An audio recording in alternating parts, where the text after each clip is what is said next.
Loving that. He did ask if he was going to be on camera today, so he got his wish. He got it in quick. Good to go. He got it before the kickoff. SMU wins the toss and wants the football. A fair catch. So here we go, the 25-yard line. And one of the nation's very best quarterbacks. He took over as a starter last year, led SMU to an undefeated regular season, played in the conference championship game.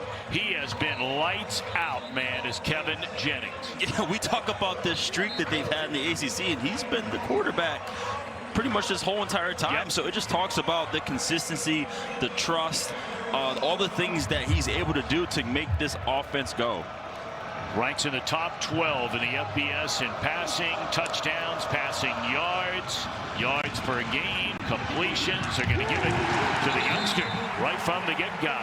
Derek McFall, the redshirt freshman out of Tyler, Texas. Our impact players brought to you by Old Spice. But we already talked about Chris Johnson, but Brinson receiver, it's going to be a bounce-back game for him. He was kind of shut down last week. I expect him to show out. And then for defense, Langston Hardy, the son of Pro Bowler Kevin Hardy, second in the ACC in sacks. First throw and sails the intended receiver, Jordan Hudson, but a penalty flag comes in. He grabbed his shoulder, turned him a little bit. Pass interference. Defense, number 20. The ball be placed to the spot of the foul. Automatic first down.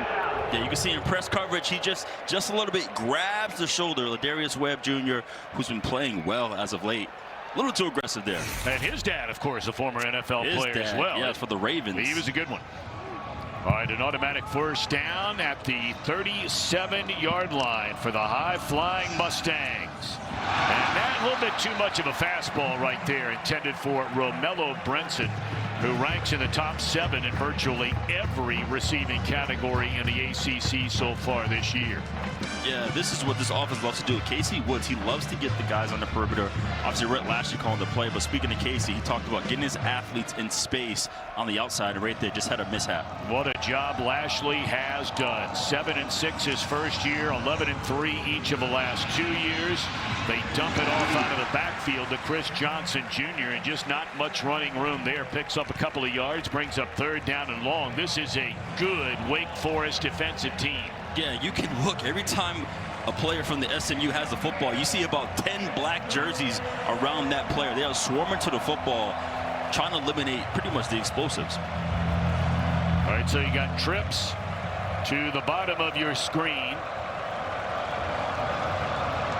on this third down, and we'll call it 9 yards. Opening drive of the game. They're coming after Jennings, who gets it away and incomplete. Not sure who he was going to there. There were more black jerseys and white jerseys, so, you know, Wes Bryant brought it up a minute ago. Passing game of SMU, defensive passing game of Wake Forest, and an early win for the Demon Deacons. Yeah, it looked like Ymir Knight, number 8, stopped his route, but again, Demon Deacons were on top of that route. Very disciplined in what they were doing. Wade McSparron, the native Australian, to punt it away. Carlos Hernandez stands back at his own 25-yard line, and he'll make a fair catch right at the 26. Well, we wondered like many of you, who would be the starting quarterback today. The starter all year has been Robbie Ashford. He got hurt a couple of weeks ago. All Deshawn Purdie did in the start against Oregon State, his first start at Wake Forest, was throw for 4 touchdowns and 270 yards. Yeah, the one thing that this kid can do, he can throw the ball downfield. I mean, his arm is incredible. You think of guys like Josh Allen, who was with Coach Dicker in Wyoming, and then I go back in the archives, guys like Dante Culpepper, just big statue quarterback who tossed the football down the field. And here's Damon Claiborne, who's one of the all-time greats in Wake Forest history. And let's take a look at our impact players, brought to you by Old Spice. Yeah, we talked about Claiborne, but Chris Barnes, 3 catches last week, 3 TDs. Yeah. He's been the #1 target for Purdy. He knows who to get the ball to. And for the Mustangs, Jeffrey Emba, he is the leader for this top-ranked defense in terms of sacks. They lead the ACC in sacks this season. He is pretty much leading the charge. I mean, some of the numbers, and it's where stats can be a little bit skewed. You know, some of the numbers are not very good on defense, as Claiborne lost his footing trying to cut it. Maybe been bobbling the ball a little bit, it looked like. So it'll bring up 3rd down and almost 10. But SMU has been much better lately over the last 3 games on defense. And we talked about Purdie, how good he was out in Corvallis. And you see their completion percentage is, close to around 50%. But the thing is, he's done well was he's going through his reads, which is something that he wasn't really excelling at during fall camp. And he's just taking his time right there. You just got to protect the football. Well, he lost control of the football. It looked like it may have been a fumble. And he's able to cover it up. So that didn't last long. 3 and out for the Mustangs defense. Yeah, you see just get a nice push up front. And Terry Rebb gets his hand up. Those big mitts in front of his face. And that's the thing we want to see. Purdie had a great week last week against Oregon State. Now he's facing the top-ranked pass rushing defense. What can he do here? And so you already see that defensive line putting pressure on the young quarterback. Cal Joseph, freshman punter, another native Australian. And Ymir Knight stands back at his 30-yard line. A fair catch signaled right at the 37. All right, each team an opening possession. No damage done from Winston-Salem. Amazing alums, and I can say I had her for English literature class back in the day. Mrs. Beth doesn't play any games and helped me become a really good writer. There she is right there. What grade did you get in that class, Wes? I got a B. I remember my first paper. Nothing wrong with that. My first paper that I wrote for her, it had more red on it than a Louisville Cardinals uniform. But she was tough on me, and she really helped me get better. That's great stuff. Great stuff. It's nice to have you back here on a homecoming weekend where you had a chance to play 4 years of college football for the Demon Deacons. Jennings gets it away. And off target with an eye on Johnson Jr. out of the backfield. And so just like that, it's a 3rd down and 8 for the Mustangs. Literally just like that. We just finished up talking to Wes, and it's already 3rd down. We just need this offense to settle down. That's what SMU needs to do. They're just inaccurate now with Kelly Jennings and trying to get in the perimeter. Just keep it simple right now. Jennings 2 out of 5 to begin the game for just 2 yards. Protection starts to break down, and he gets it away out of the backfield. And short of the 1st down is T.J. Harden, who make just his 8th reception of the year. And once more, SMU, or are they thinking about going for it here, right around midfield? Looks like they are. The offense has stayed out there for Rhett Lashley. Yeah, when your head coach is the offensive coordinator as well, you tend to be a little more aggressive. You can see that right now. This is a big play in this game very early on. 4th down and 2 from the 45-yard line. Then Jennings to throw it. It's batted down at the line of scrimmage, and Wake will take over in plus territory. How about that?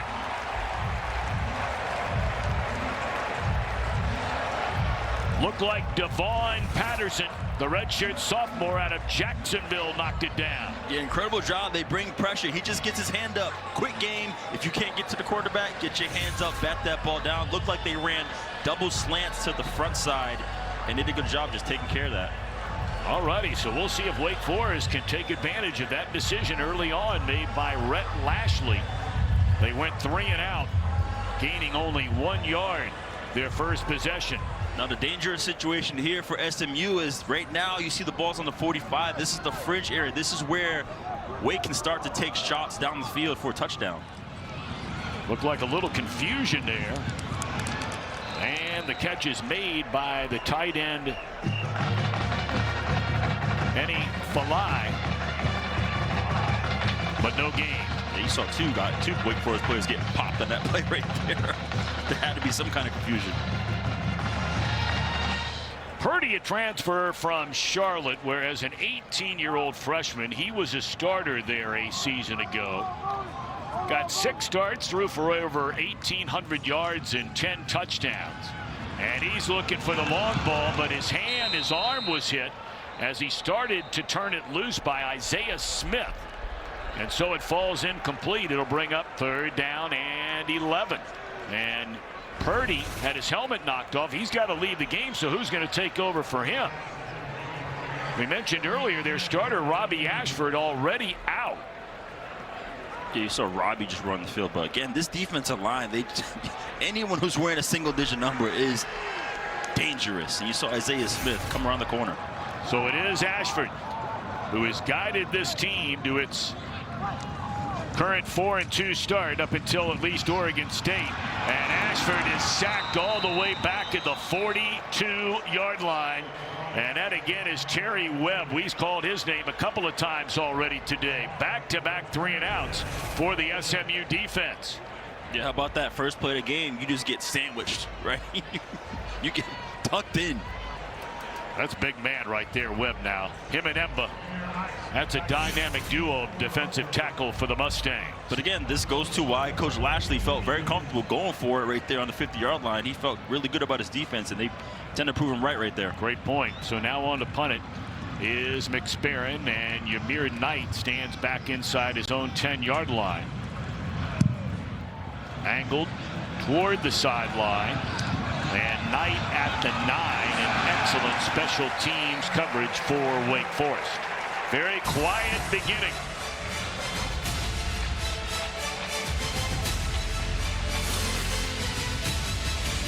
On your television. Shop for team swag, game day essentials from the CW Football Saturday Shop, brought to you by Deacs. Every season starts at Deacs. 10 yards of offense for SMU, negative 16 yards of offense for the Demon Deacons. So the third possession now for the Mustangs, who come in averaging 34 points per game. I think the refs are just waiting for the OGs to get off the field over here. That's what just... They're honoring that, what was it, 1970 conference champions here. Jennings looking down the field, crossing pattern, and I mean blown up is his tight end. And that was Devon Patterson laying the wood on the tight end, Matthew Hibner. Listen, eyes, vision, boom! Oh my gosh. That's the way you used to deliver the hits. Man, I got hit like that one time too. I mean, I'd rather deliver these hits. That's why you went to DB instead of wide receiver, right? Listen, I just like being on field, but look at this stingy defense. Yep. 20 points per game, only 180 yards per game. Right now, if I'm SMU, I just need to start running the football. I need some positive plays because right now, Wake Forest is not moving. Well, they're going to throw it again, and it was tipped and then into the hands of Harden, and that'll go as a 3-yard loss. I mean, look at this. SMU catches the football, and there is a Demon Deacon in front of their face every single time. That may have been Nick Anderson on the blitz there, who got a hand on that ball. Boy, he's one of the very best in Wake Forest history.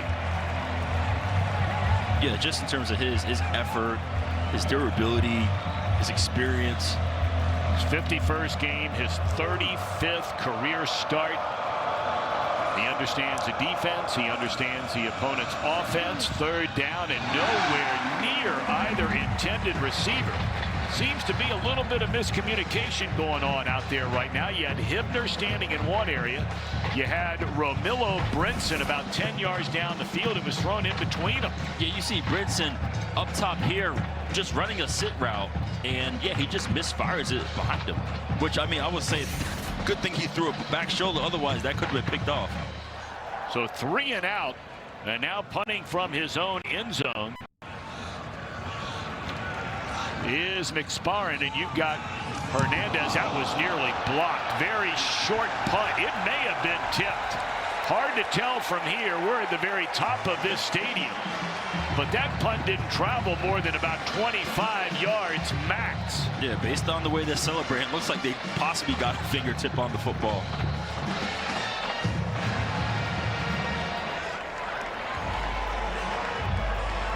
Tell you what, Coach Dickert is not messing around, okay?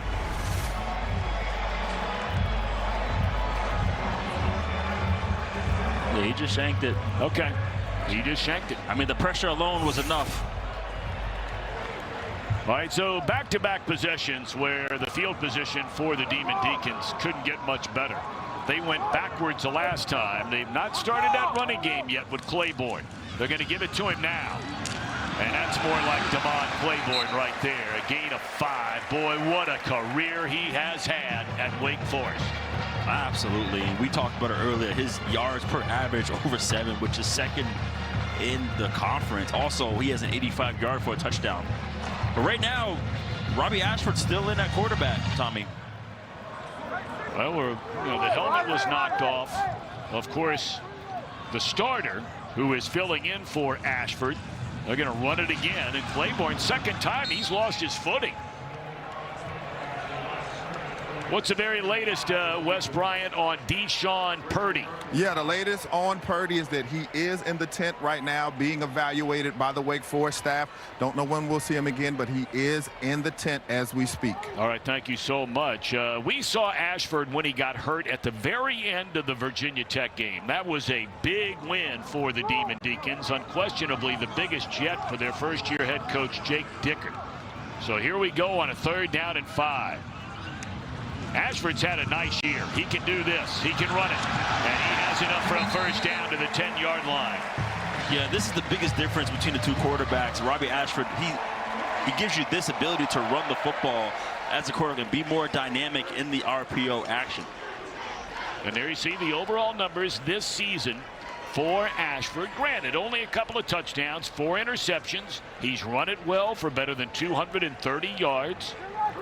And the bottom line is, they're a plus 500 team with him on the field so far. The well-traveled, I should say, Robbie Ashford. From Oregon to Auburn to South Carolina. Here's Claiborne, and he is met head-on right at the line of scrimmage. Not much running room there. May have lost a yard. Yeah, and the thing that I was extremely impressed with in terms of Robbie was just the toughness he displayed in that Virginia Tech game. No doubt. He got beat up and beat down. No doubt. And he stayed in and was tough. He would peel himself off the ground and led his team to a victory. And that's what Jennings did last week for SMU. Same kind of thing. He just gutted his way through an early ankle injury. Neither one of these teams has been very good in the red zone in terms of scoring touchdowns. 21 trips in the red zone, only 8 touchdowns for the Demon Deacons.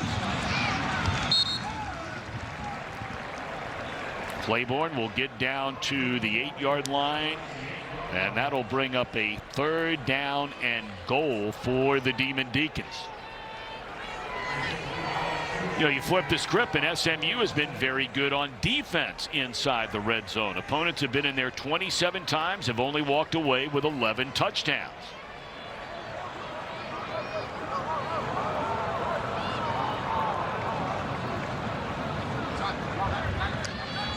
So 3rd down and goal. Ashford looking around, lost in the corner. Great defensive play made in the back of the end zone right there by Kyron Chambers, knocking the ball away at the last minute from Carlos Hernandez. Yeah, that's a very difficult route to defend. The 7 route to the corner of the end zone. He does an extremely good job playing chest to chest and then playing the hands, getting the PBU. This will be a 25-yard field goal attempt by the true freshman Connor Calvert, who's hit on 9 of 12 field goal attempts so far this year. Will Cobb, the snapper, Cal Joseph, the holder, and right down the middle. So, after the shanked punt, Wake Forest able to come away with the first score of the game. 4:59 to go in the opening quarter. Teams have combined for a grand total of 4 yards of offense. Who would have thunk it? And we have 3 points in the game. But, give credit where credit is due. Both of these defenses are very good. Again, we brought up earlier, the pass defense numbers for SMU don't look very good, but a lot of that had to do with 2 games, the only 2 games they lost, where they gave up a lot of passing yards late, blowing 4th quarter leads against Baylor in overtime, against TCU, a very good offensive team. There you have it, my friend. There's a stat. But I'll tell you what, though, they present problems in terms of SMU affecting quarterback, right? They are leading the ACC in sacks. Also, they're leading in terms of interceptions with 10. So they're being opportunistic as well, putting pressure on the quarterback. All right, so let's see if Kevin Jennings and company can get things started here. Been very, very quiet. tried to throw the football a lot so far. 10 pass attempts, only 1 rushing attempt, and it looks like they're going to throw it again. Empty backfield. And wow, how about that play by the Demon Deacons on defense right there. Mercy, mercy, Aiden Hall stepping right in there. I mean, this is exactly what you do.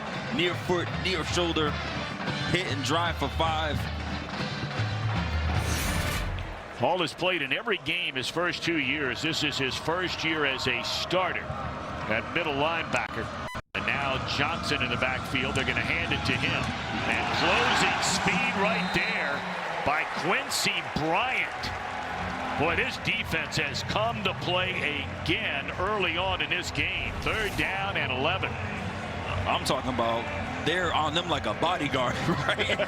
soon as the Mustang turns around, there's a Demon Deacon right there escorting him to the field. I mean, you got to be fast to run down Chris Johnson Jr. now. Yeah, but you know what, though? They're so prepared. This defense is ahead right now. They're understanding what's going on. Well, they're coming after Jennings in a crossing pattern. Catch is made by Brinson, but just nowhere to go. This smothering Wake Forest defense, at least for nearly a quarter, shutting down the SMU Mustangs. It's 3 and out. Well, their defensive coordinator, Scotty Hazelton, has brought his team to play now.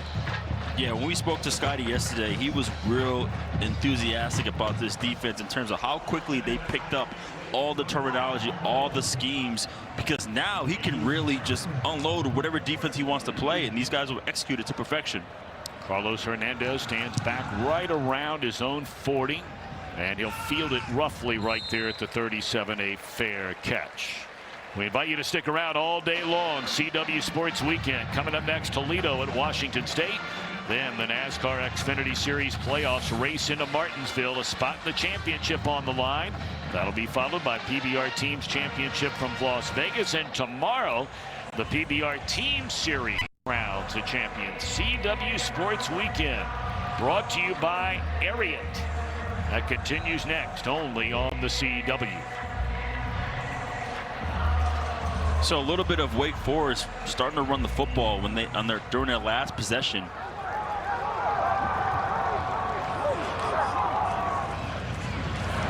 Jet sweep, first time we've called out the name of Chris Barnes, one of the most electrifying players in the country. He was in Washington State with Dickert a year ago. He is a redshirt freshman. In 3 of the last 5 games, he has gone for 170 or more all-purpose yards, and as you mentioned, had 3 touchdowns in the win over Oregon State. Yeah, those are his 3 catches for 3 TDs. He's also extremely dangerous in the return game. He has a 98-yard kickoff return for a touchdown this season.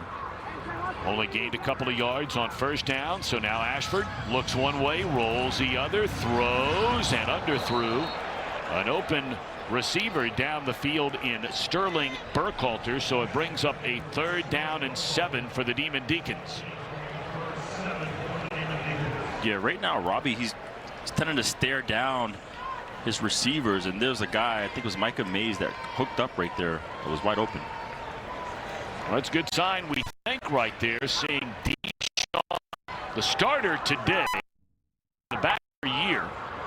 But he went into the tent. You heard from Russ Bryant a little while ago. They're going to run it on 3rd down and long, and Claiborne is just smothered. So both of these defenses completely shutting down opposing offenses through nearly a quarter of this game. You can see both offenses trying to get on the perimeter, but these defenses are extremely fast and taking that away immediately. SMU has 6 yards of total offense. Forest -1 yard of offense, and the team with -1 yard of offense leads the game. So now Joseph sit away. That was nearly blocked. Short punt over near the sidelines and out of bounds inside the 30.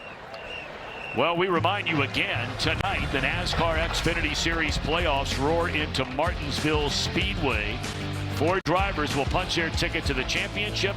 finale. That's tonight at 7 Eastern, 4 Pacific, only on the CW. Our outstanding coverage of NASCAR and the Xfinity Series getting rave reviews from racing fans all over the country. Based on the play calling, it could look like Coach Lashley is, you know, being a little frustrated, a little stubborn. He's trying to get to his perimeter pass plays, but you have a really good running back in TJ Harden. Yeah, 14 plays. They're going to run it to Harden on first down, and that's his best carry of the day. That might be the best single play of the day for either team. Yeah, but this is what he does. He's able to move the pile. He averages 4.5 yards a carry. I mean, and that's really all you need in a running back to be productive with your offense. So right now, if he wants to keep throwing the football on the perimeter, Wake Forest is ready for that. They've been studying that all week. They know that's how they've been explosive. So right now, get back to being simple. Just run the football. Gain of 5, so second down and 5. And once more, they're going to give it to Harden and tracked down from behind by Langston Hardy. What a play again defensively for the Demon Deacons. They got a lot of speed on this defense. Yeah, we talk about SMU and their speed. Wake Forest, they're just earlier on it. They're letting them know right now, you're not going to beat us on the perimeter. We're going to be there immediately. We're seeing all the signs. We're seeing all the pre-snap reads. You throw on the perimeter, you run outside, any outside zone, it's done. That is a loss of 4, so it brings up third down and 9. Final seconds, 34 seconds of this opening quarter. And that's Scotty Hazelton, the mastermind behind this Wake defense. But can they get a stop here? And the answer is no. It's caught across the middle by Yamir Knight. And a first down crossing midfield to the 47 on what will be the... Will it be? No, they're going to hurry up to the line of scrimmage. Maybe get in one more snap before the end of the quarter.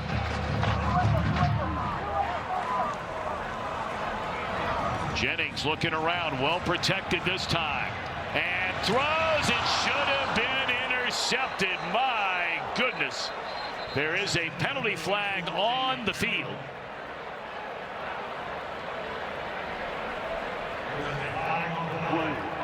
Illegal substitution. Defense. 5-yard penalty. First down. And boy, penalties have just killed this Wake Forest team. Didn't get a man in 2022. Did Rhett Lashley. Went 7-6 his first year. Then 11-3. 11-3. And very nearly sacked is Jennings. And again, we call the name Newer Gatku. He's playing good football for Wake. Yeah, you see him just come right off the block. Gets right in front of the quarterback, hands up. I don't want to block him with that eye black like that. That's no. For Halloween. How about these numbers? You might want to black out your eyes entirely if you like offense. If you love defense, you're at the right place. You're at the right place. Now you got a second down. And you got to watch this guy every time he touches a football. Chris Johnson Jr. We saw him, what, about 3 weeks ago when he ripped off that 87-yard touchdown against Stanford. Yeah, and it was the game was kind of like this. It was a little back and forth, and all of a sudden he just broke out for a touchdown. Johnson remains in the game. They're going to give it to him again, and he's got running room. A gain of 8 on the first down carry to the Wake Forest 25. Boy, was his dad a good one. My goodness. Here they go. Yeah, just explosive. Just explosive.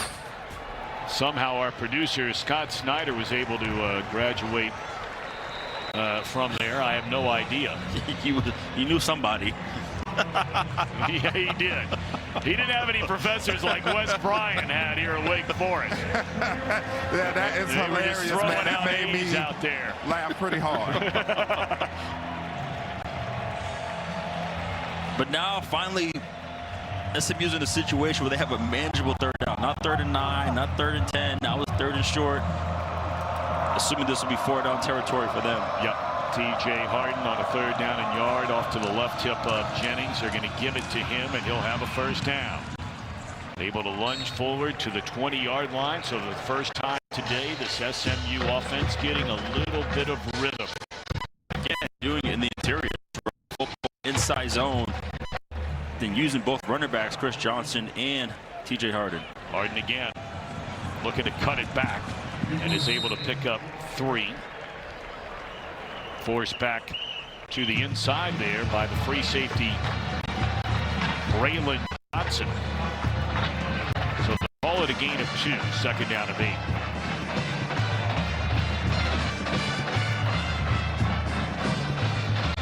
8. As of late on this drive, now we're running the football. Getting out of his. We trust this line. 2 explosive running backs move this ball up the field.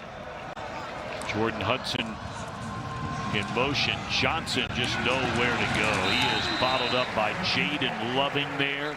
The transfer from Western Kentucky. Good play by Loving. It'll bring up, going back to what you said a minute ago. Yeah, but now red zone. So right here, I can see them taking a possible shot at the end zone on this play. Actually, only 42 years young. He was a high school quarterback in Springdale, Arkansas. Believe it or not, his high school head coach was Gus Malzahn.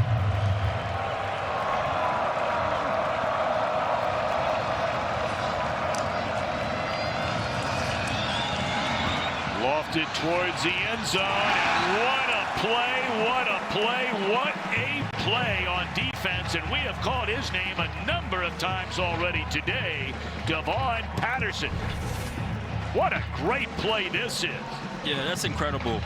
As I mentioned, take a shot to the end zone on this and possibly live for some points. And they run that corner route, which is, I repeated earlier, a difficult route to defend. Does a good job getting his head back and playing the hands in the football, knocking that down.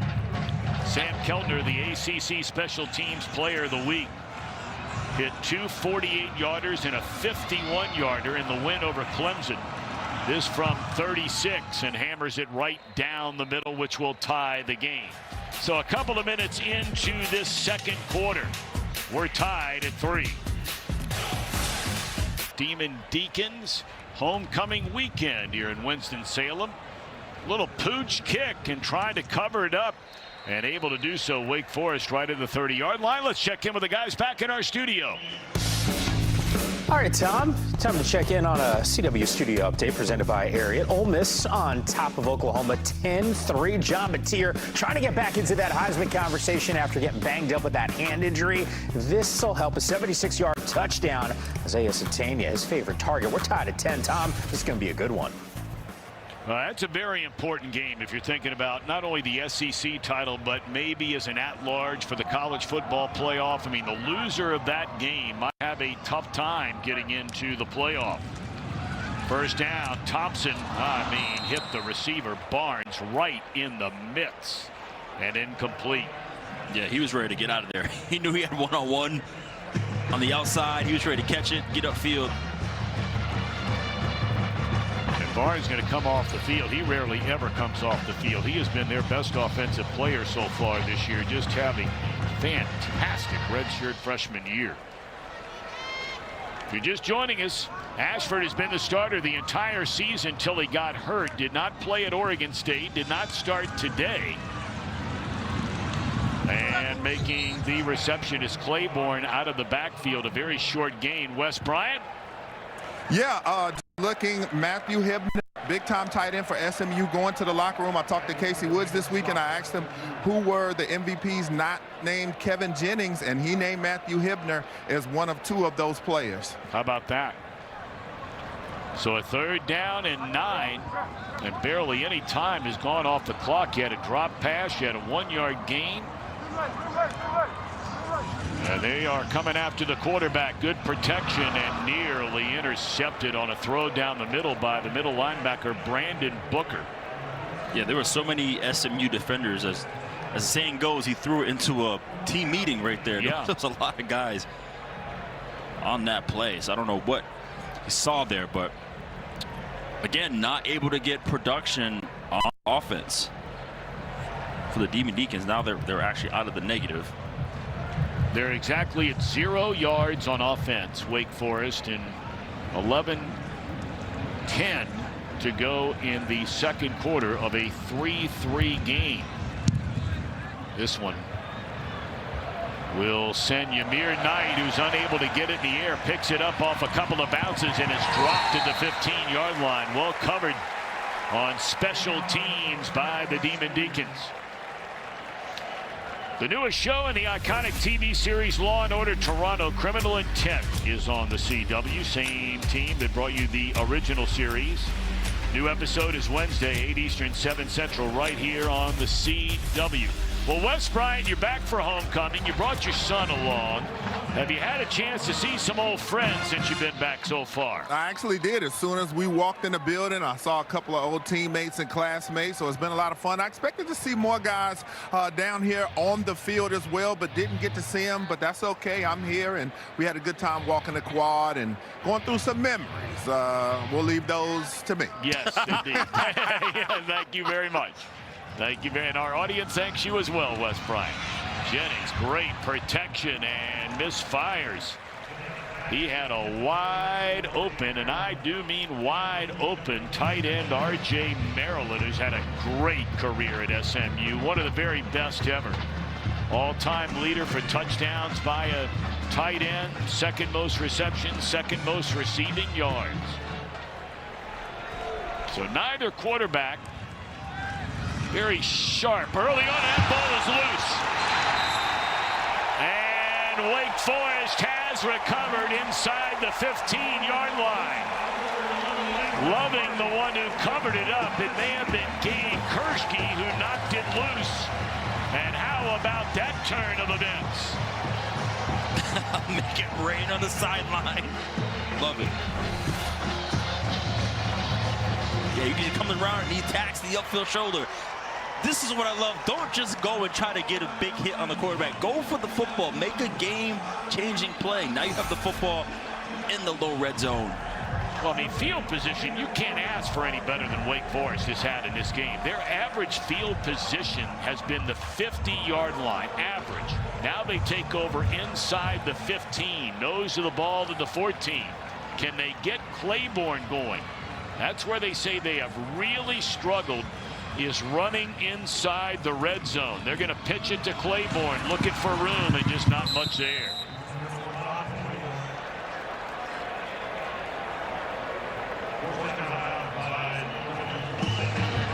Yeah, again, you see them with the run game, trying to attack the perimeter. They talked about, too, using Claiborne in these ISOs, the zones, outside zone, inside zones, and just his progression in terms of reading the run the right way. So he's been improving, but you'll see here him trying to find the right way to go in these plays. Claiborne to the right of the quarterback, Ashford, who's going to throw it. He's looking one way, comes back the other way, and this is a touchdown. Falai, the tight end, corrals his second touchdown reception of the year, so they take advantage of the strip sack by Kershke into a touchdown.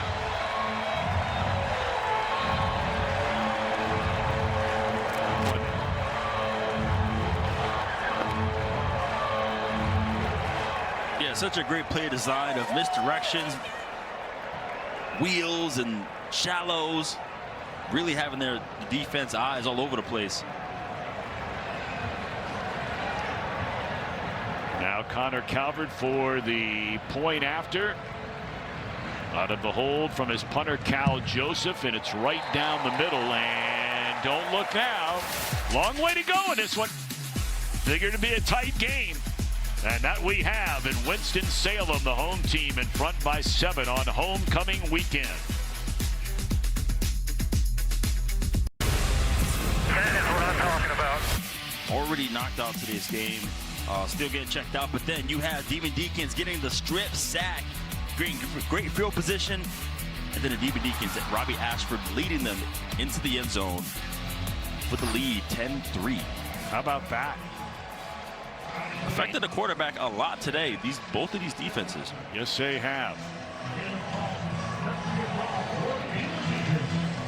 But as you mentioned, the thing that stood out, or that does stand out the most, is the field position for Wake Forest.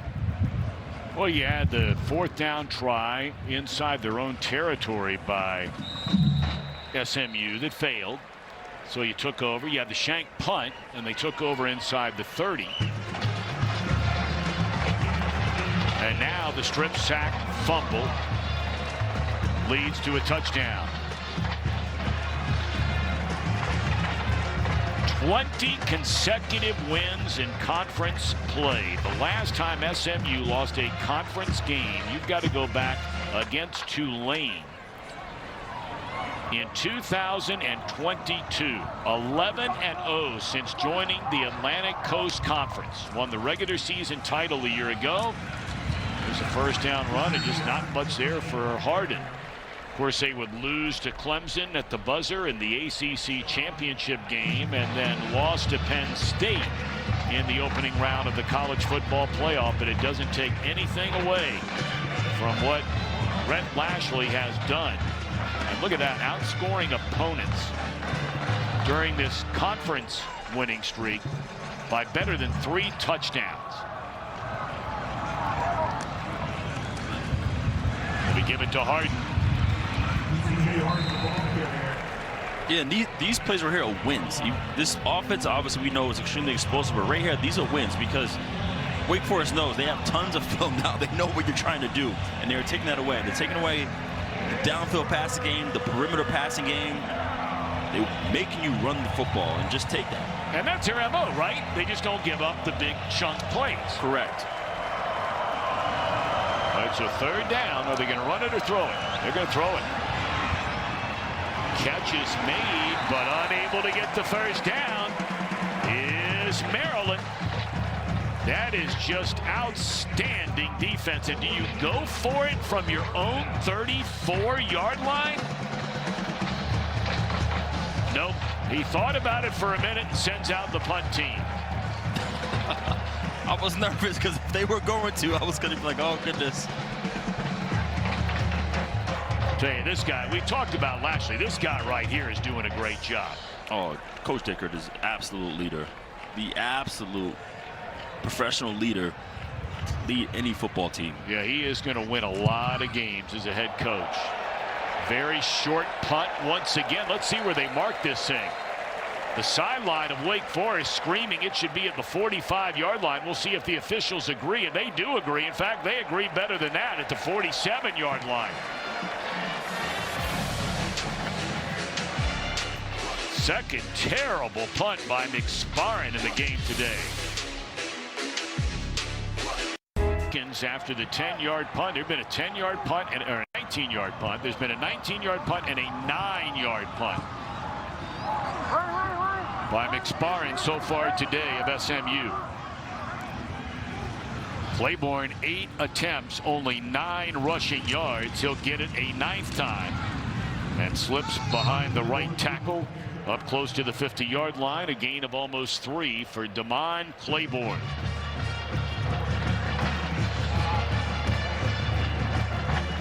You notice that first play right there, Wake Forest came out in 12 personnel, trying to shrink down formation and maybe have some DBs try to come in the box and stop the run there. Now they're going back to 11. So seeing a lot of like different adjustments, different formations, personnels with this Wake Forest offense. Total of 16 yards offensively, and there's Claiborne. Little bit better run that time, his best run of the day. And that'll get him to the 45-yard line, which brings up a 3rd down and 2. You look at some of the numbers for Claiborne. I mean, what a career he has had. He's a touchdown machine.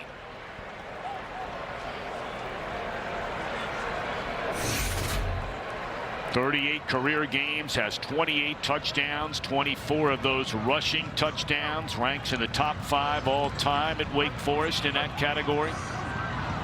And he'll rank in the top 4 all time rushing leaders before this season is over. Ashford throws, and it looked like it hit Micah Mays Jr. right in the chest. Now, would Wake Forest go for it here on 4th and 2? The answer is no. Demon Deacons going to play this field position game.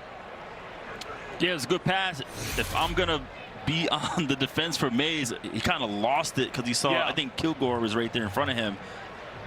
But that's why you do the distraction drill, where you sit in front of the receiver and you just wave his hands to try to help him find the football, because you're going to have to catch the football in traffic. just like that right there. Well, trying to pin them deep inside their own territory once again. Here is Cal Joseph, end over end punt. Ymir Knight a fair catch, but really not where they wanted that one to be. If you're Wake, it's caught at the 13-yard line. This week on NXT, all about the next big thing.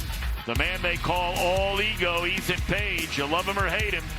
8 Eastern Tuesday night, 7 Central, right here on the CW. Wes Bryant, you love him or you hate him? Hey, man, I love it. I love the NXT action. Again, like I said, I love to see these stars become stars. I know, but do you like him? Yeah, I do, man. I like him. There are a lot of NXT superstars that I like, man, so I'll be locked in this week to see what happens next. All right. All right. I mean, if your son decides not to play basketball anymore, he might be in the NXT. He just might, man. We can look at that as a career option. Why not? First down, Johnson, and not much running room. Picks up a couple of yards on first down. Yeah, this Demon Deacons defense, that's a alliteration right there, right? They continue to swarm on every single play. Take a look at this. 1 field goal, 4 punts, a fumble, and they went for it on a 4th down and 2 and didn't get it. And 2 of those punts traveled a total of 27 yards. Jennings under pressure right from the get-go and just throws it away. I mean, they are beating this SMU offensive line, which is a really good offensive line. And Wake Forest, a team that, has been very good in terms of allowing points. They're not all that great in terms of picking up sacks, only 13 of them on the year. But still able to affect the quarterback. And right now, Kevin Jennings has not been comfortable back there looking down the field. He's been pretty much scrambling or escaping the majority of the plays today. So now 3rd down and 9. Better protection this time, and wide open down the middle of the field is Maryland. And he's all the way close to the 35-yard line. How about that play just when the Mustangs needed it most? Yeah, they gave Kevin Jennings just enough time to get the football down the field while taking a hit. And you do wonder, as Scotty Hazelton, how does a tight end end up wide open in the middle of the field? It's a 49-yard gain. They dump it off to Harden out of the backfield. And they don't even have time to set the chains. I mean, the chain gang over there, they got to step it up a little bit. You got to move. Got to move now. Chain gang needs some cleats. They're finally just now catching up. First down at the 26-yard line for SMU, trying to tie this game up with a touchdown. And that one is thrown through the back of the end zone. Good coverage down there on Jordan Hudson, who had that monster game, the best game of his career in the win over Clemson last week. 7 receptions, 131 yards, and a touchdown. He was injured early on this year, and they had some other guys stepped up, did a nice job, Jalen Cooper in particular, but now they've got Hudson back. Yeah, and he's definitely one of their dynamic players. You saw right there, they tried to ISO him one-on-one with the corner, but it wasn't open, so therefore Kevin Jennings threw it out of bounds.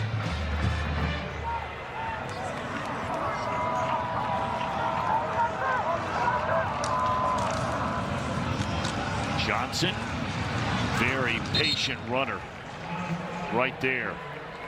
Originally started his career, played 1 season at Miami of Florida, and now transfers to SMU. Yeah, I just love the way he runs. He just has great vision, quick feet, changes directions. Sounds like me in high school a little bit. Oh, he's limping over there now. Well, he is a speedster now. I mean, speedster. They got a lot of fast guys in Florida. He won the 100 and 200-meter dashes in the state of Florida. And on a 3rd down and short, they don't get it with Harden. And you got to believe, well, I'm not going to say for sure, because with Rhett Lashley, you never know. But we saw him go for it on 4th down from midfield. You got to believe he's going for it on 4th down at the 17-yard line, right? Yeah, you can see the offense is staying right now. They feel good. They got the ball all the way down the field on this drive right now, so they feel pretty good with what they're doing. All right, they've got Harden off to the right side, trips to the bottom of your screen, and they're going to call a timeout. Timeout. SMU, they're first. 30 seconds. So 10-3 with 3:58 to go until halftime. A reminder coming up next, a non-conference battle as Toledo, the Rockets, head to Pullman to take on Washington State. Yeah, Washington State, they're in good hands. You and I were talking about that today with Scotty Rogers. Toledo, Washington State coming up next only on the CW. Yeah, they are in great hands. We talked about just coaches who had great success at the FCS level. They really know how to recruit and coach because they don't have the great resources that these top programs have. He'll be joining the all-new Pac-12, and changing his mind is Lashley. He's going to go ahead and kick a 35-yard field goal. So they got the big 49-yard reception on 3rd down and long to their tight end. They get a couple of more first downs and now have to settle for a field goal try from Keltner. And it is good. So with 3:53 to go, remember now, Wake is getting ready to get the football, and Wake Forest will get the football to begin the second half. Lashley over there talking his offense up, able to make a couple of good plays and big plays for the first time really all day today. Yeah, I mean, a huge credit to what the defense for Wake Forest has been doing. I mean, they literally have been tackling, not allowing any extra yards after carry, after reception. I mean, every time you turn around and you see an SMU player with the football, you see about 10 black jerseys surrounded them. Being opportunistic, hands on the football, late wins on one-on-ones, downfield and coverage, and getting to the quarterback, creating turnovers. I mean, what Scotty Hazelton has done with this defense is just incredible. And he talked about how they're so bought in that now he's able to cross-train guys. So you might see some linebackers in coverage like you've seen. You might see a cornerback or a safety blitz. He's able to interchange these guys where you never know who's going to show up or who's going to be in coverage or who's going to blitz. Still Robbie Ashford, the quarterback. He originally came out of high school in Hoover, Alabama. He was a football star and a baseball star. He wanted to play both in college, and the only school that would give him that chance was Oregon. Now, he played on a baseball team for 1 year, never got on the field with a football team. He transferred as a redshirt freshman, was a starting quarterback at Auburn, and was the Tigers' offensive player of the year. But then they had a coaching change. He was not the starter the following year. Transferred to South Carolina last year, where he was a backup. And now his first year at Wake Forest, and on a first down throw complete to Burkhalter, the senior out of Cincinnati who transferred from Cincinnati. And that's enough for a first down. It looks like the quarterback might have gotten hurt. Yep. It looks like that hand again landed on the helmet. I think that was DJ Warner, sophomore out of Phoenix, who had a sack in that win against Clemson, transferred in from Kansas.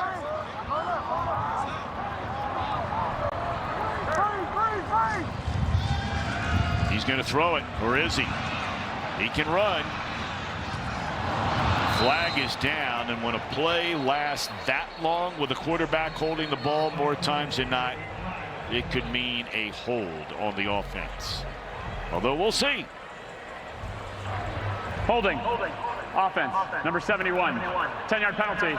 First down.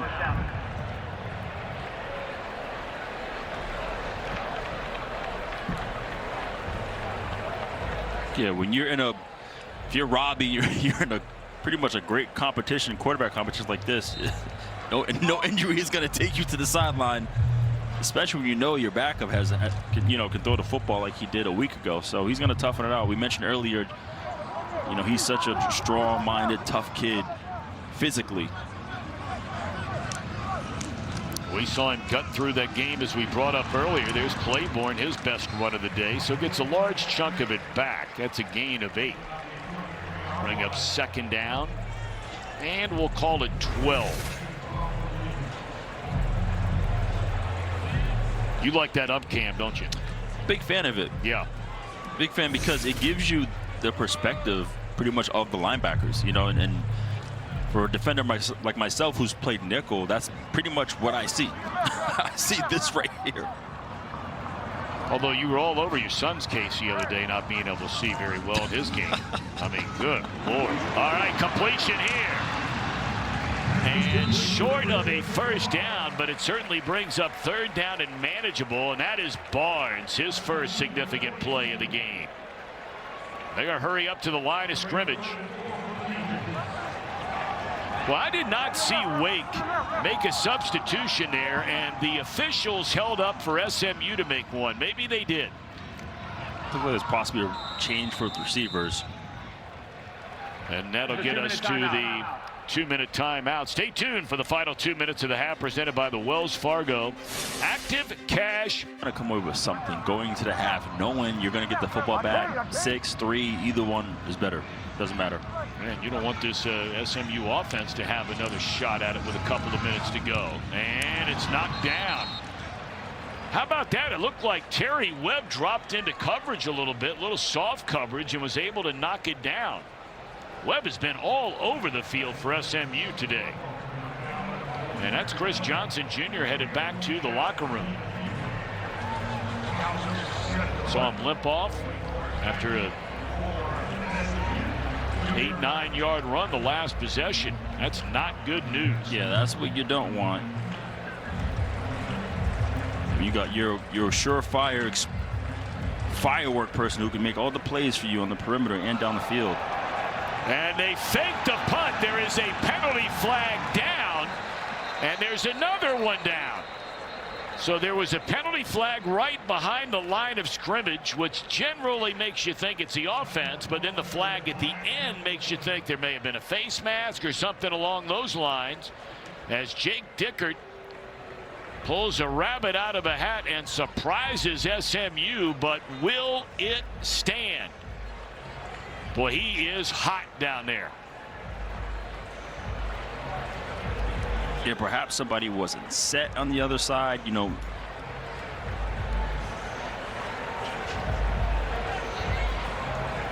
Usually when you get in a situation like this where you want to run a fake, you got to make sure all guys are set or on the line of scrimmage, because you're not running a typical formation. So we're going to wait and hear from the officials. There are fouls by both teams. Illegal formation, kicking team. Personal foul, face mask, defense.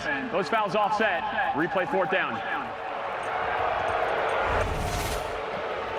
Yeah, you had the illegal formation, so you don't have enough guys that were set up top of your screen.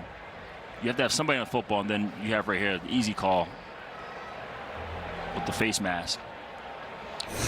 Well, you know, you wait and you wait and you wait when you're a head coach to use that play. And then when your guys just don't get up on the line of scrimmage, and he has not been happy with all the penalties we brought up earlier that Wake Forest has been committing. Even though the Demon Deacons have won the 2 games, they've had 23 penalties, and that is a killer penalty right there. It is, because in this situation, if you're able to convert that punt, you get the first down with the penalty. Saturday, November 8th, CW courtside. Saturday back. All tips off. Number 6 Duke against Western Carolina from Cameron Indoor Stadium. CW courtside Saturday. Duke and Western Carolina, November 8th, 2:30 Eastern, 11:30 Pacific, only on the CW. Looking forward to getting back to courtside Saturday hoops. Yeah, with the fake punt and a penalty, you get exactly what you want. But instead, as you mentioned, more penalties on the Demon Deacons. I mean, we brought it up with Coach Dickert yesterday. Offense, number 3, 5-yard penalty, first down. And he said, you know, they go into 3 different categories, and he walked through all that, but he just said it's just unacceptable. 23 of them in 2 games, and somehow you come away with wins in those games. Well, it helps when you keep points off the board. That's right. That's a big deal.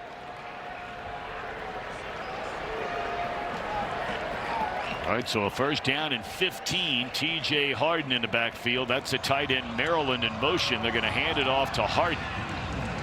And he works his way up close to the 15, maybe the 14-yard line. Will bring up second down and 11. Clock rolling at 1:35 to go until halftime. Yeah, you got a minute 30, still have 2 timeouts. So you're interesting to see what this play selection will be. Are they going to try to go all the way down the field and get a touchdown, or are they just going to go to the half? Yeah, it looks like they're going to the half. They originally got up to the line of scrimmage. Of course, you say that, and then they bust one for 80, you know. So you never know with this SMU team. Got playmakers all over the field. But Wake Forest, on the defensive side of the ball, the ones making the call, and they're just going to hand it off. And that's what we're talking about. You brought it up earlier. Black jerseys everywhere, led by Dylan Hazen. Surrounded. Wake's going to call a timeout here and see if it can't get the ball back. Yeah, you can see Coach at the bottom of the screen here running to call a timeout. I think it was going to be really predicated based on how this play went. They were able to get the run, tackle for loss, where he's like, okay, there's a chance where based on what they've been doing on special teams, shanking these punts, you know, we could get good field position here. Now, I mean, how do you think this conversation's going? You think he's thanking her for that B? That's his professor. He was talking about earlier. Glowing remarks about what an impact she made in his life when he was a student here at Wake Forest. She looks great. Man, she looks great. She kind of blew him off a little bit there, I think. What do you think, Will? She probably got a text saying, did he really get to be in that class? That's exactly. She's ashamed of herself. All right, this is a 3rd down. And SMU looks as though it's going to throw the ball. They do. And it looks like it's going to be very close to a 1st down. A flag comes in late. And the Wake Forest strong safety Nick Anderson clapping his hands as though this is going to go against SMU.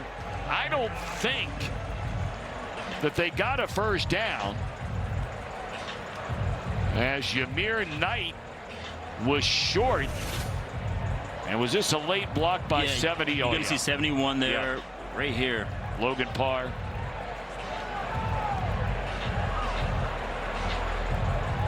Speaking of talking to my son, I told him, listen, do not stand around the pile because those linemen will come and get you. Logan Parr still shaking his head over there. All ACC performer, 3-year starter, and a team captain for the Mustangs.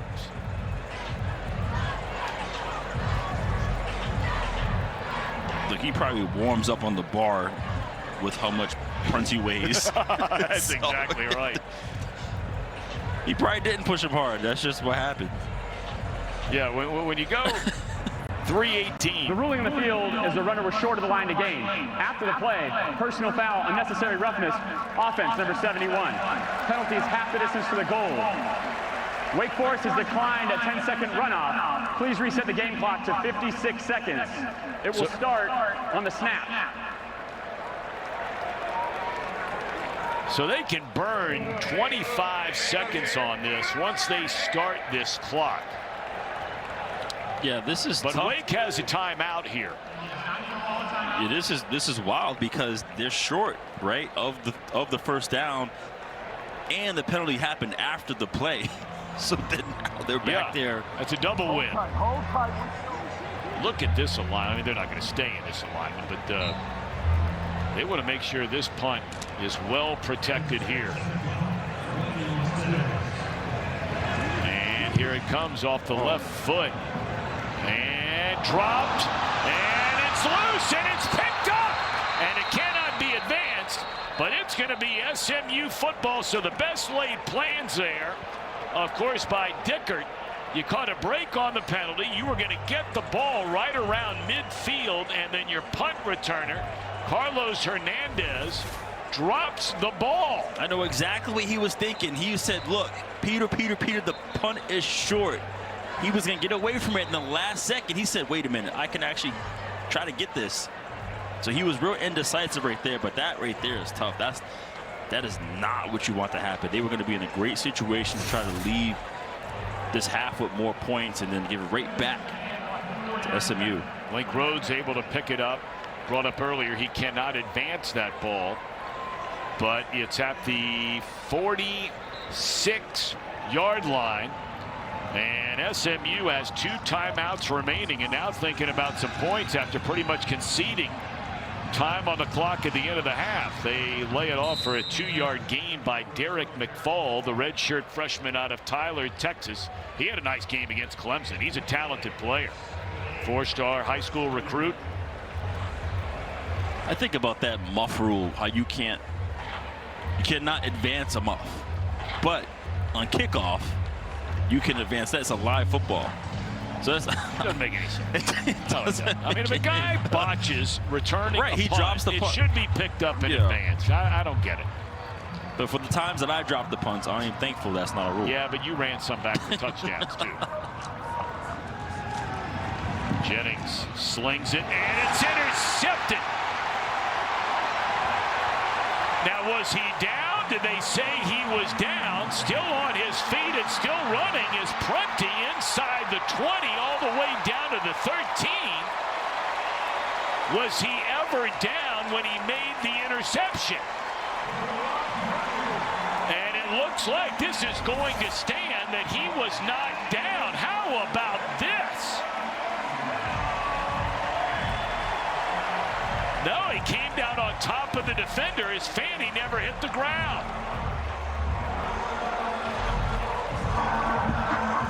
The ruling on the field is an interception. The play is under review. Well, can that wrist be counted, or are you able to, sort of keep your hand down there, wrist down there, to keep from going to the ground, I guess is the question, Will. Yeah, it looked like his shin possibly skimmed the grass, the turf as well. Brett Lashley is saying this is coming back. That might be hopeful thinking. Regardless, though, you gave the football right back to the Demon Deacons in the situation. Oh, man. And again, it didn't look like his left. You see his left shin right there. Right. Yeah, his left shin. Yeah.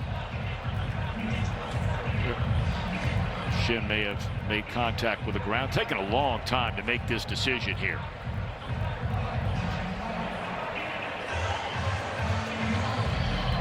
Let's watch the left shin. Boom. Calf. Yeah, looked like it made contact with the ground. So they're going to start walking back the other way. Nevertheless, great play. You win your one-on-one battle out there. I think Purdie's the one who got after review, hit after the whistle, the too. intercepting player was down at the 33-yard line. It's first down. Wake Forest.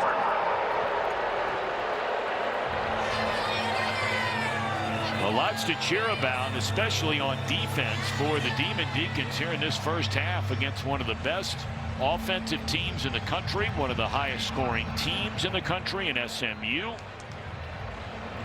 Yeah, and you talk all year about the athletes on SMU, how they're able to win their one-on-one matchups, and in this game so far, SMU has been winning their one-on-one matchups.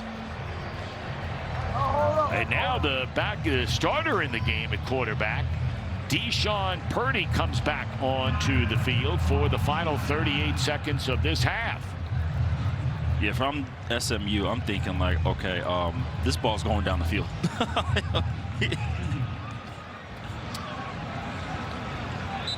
So Purdie in there. Purdie with the big arm. I'm expecting shots immediately. Yep. He's going to throw it on first down. And lays it off. Big hit on the tight end. Delivered by Alexander Kilgore. Team captain had 11 tackles in the win over Clemson.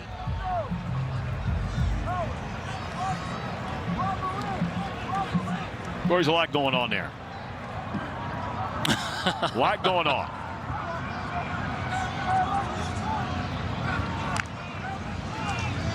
Second down, Purdie to throw it again. Fires into triple coverage and nearly intercepted. I think he got that. Or did he get it before it hit the ground? Ahmad Moses, and it is a turnover. It's like neither one of these teams won any points before the end of the half. SMU had the ball through an interception, and now a potential interception corralled by the Mustangs.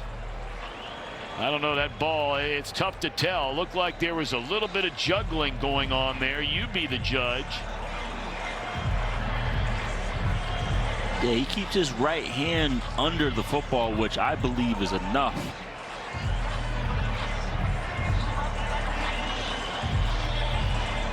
Well,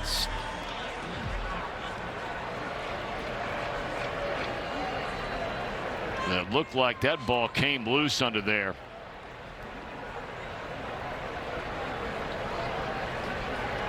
Ahmad Moses, his third interception of the season, and now SMU offensively right back on the field at their own 48-yard line, and the Mustangs have 2 timeouts left. 20 seconds to go, 27 to go, and Jennings fires, catch by Brinson, steps out of bounds at the 44-yard line. That'll be 3 yards short of a first down. Yeah, keep in mind SMU still has 2 timeouts, so expect a lot of quick game, trying to get down the field. Maybe try an opportunity to take a shot to the end zone right now. Maybe when you get to the 40. 23 seconds left. Jennings, good protection. And catch is made. First time. The ball isn't loose. Are you kidding me? That is a 3rd turnover in less than 1 minute of this second quarter. Now Lashley is saying, was the runner down already? No, that is out. That's a great play. I think it was 8. The strip there was made by Patterson again. Boy, what a monster half he has had. Yeah, Patterson has been all over the field. But as I mentioned, as soon as the Mustang catches the football, you got a player from the Demon Deacons right there. Yeah, if I'm Wake Forest, I'm taking a knee. I'm not taking a chance anymore, even with 15 seconds left. 3 turnovers in a minute. 2 by SMU and 1 by Wake Forest, and they're in shotgun on a first down from their own 38-yard line. They're going to throw it. Yeah, Tommy, we need more action. We need more points. Lay it off. And sprinting for the sidelines, and that'll stop the clock with 7 seconds left, is Ty Clark III. Now, Coach Dicker told us, even though his field goal kicker, Connor Calvert, his season long is 43. He said, I am more than comfortable with this guy trying a 57-yard field goal. Yeah, he said, I'd rather do that than just throw it up for a Hail Mary. He said, I believe he has a chance to hit a field goal that far. Well, you still need a lot of yardage here with 7 seconds left. Wake does have 2 timeouts left. Don't know if you have enough time to get that kind of yardage. And the catch is made, a timeout immediately. That ball to 37. So right now, you'd be looking at basically a 55-yard, 54-yard field goal attempt. And here are all these turnovers in the last minute of play. Yeah, you have the muff punt right there, and then boom, you got the pick by Prunty on the outside. That's 2. Yeah, I said 3. There's 4 of them. And then you got, I meant on offense. You got Moses with another pick, and then the strip by Patterson. I mean, you go all the way back to when there was that personal foul, right, against Parr, and they punted from their own end zone, and Dickert's thinking, hey, man, we got a chance, right? The punt, fumble, then a turnover, then a turnover, then another turnover. Well, every time in the situation, the team believes they have a chance, and then they give the football right back. Well, they're going to try a 55-yard field goal from Connor Calvert. His season long is 43. But Coach Dicker told us he thinks this kid has more than enough leg. And now a timeout. Might as well use it, right? The whole icing thing is funny to me. I guess. This has been the longest 2 minutes as far as a watch is concerned in the history of college football. We've had 4 turnovers. And here what we're talking about, as long as 43. He is a transfer freshman. He came over with Dicker, did Connor Calvert, from Washington State. He did not have a single field goal attempt or point after attempt last year at Washington State. Well, context matters, because if, say it is a 40-yard field goal, how many yards after, right, did it still travel? Okay, here we go. 55-yarder. He lets it fly, and it is far to the left. And that will be the final play of our main man, Wes Bryant, down there. Okay, here we go to begin the second half. You know, the second half and the fourth quarter in particular have not been kind to these two teams. Wake Forest has led at halftime in every game for which it has played. But look at the scoring margin, the numbers in the second half so far this year. Well, hopefully in this case, it is the opposite in terms of what they can do production-wise. And also the defense still playing really tough, not allowing many points.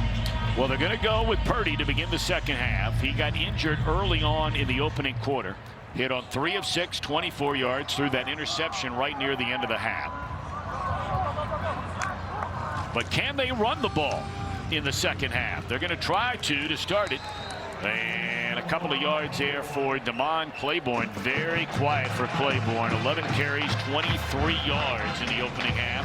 And SMU is extremely stingy against everybody in the run game. I mean, and what they did last week to Clemson was mind-boggling. 30 attempts, 35 rushing yards. A throw and a catch made by Micah Mays Jr. is a first down up to the 41-yard line. You see here where Purdie starting off the half, you see a little bit of tempo. They're turning around. They're going to huddle, line up quick to the line of scrimmage and get going. But this is a unique situation when you select a starter, but your actual starter is still available. And so in terms of game planning, like, what do you do? Play calling, how do you set this situation up?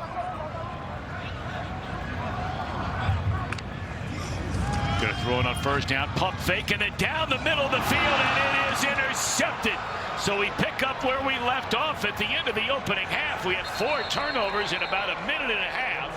And this is their preseason All-American, Isaiah Wacobia, who gets his second pick of the season. Yeah, you see it. He's looking right over the middle, and again, just missed it outside, and Wacobia was in great position, reading the quarterback's eyes and making the play. Ball just sailed on him, so big takeaway from this SMU defense, and that's the name of the game for SMU on defense. Came in, 15 takeaways, 6 most in the country, and now a chance to turn that into points, trailing by 4 in the opening minute plus of the second half. Empty backfield for Jennings, who throws, and the catch is made by Derek McFall, and he is very close to a first down. A penalty flag is thrown from all over at the other side of the field.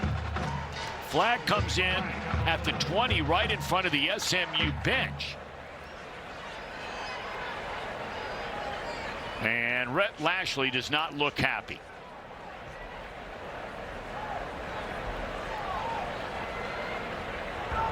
Personal foul, face mask, offense, number 3, 15-yard penalty, first down. That's a wide receiver, Romello Brinson.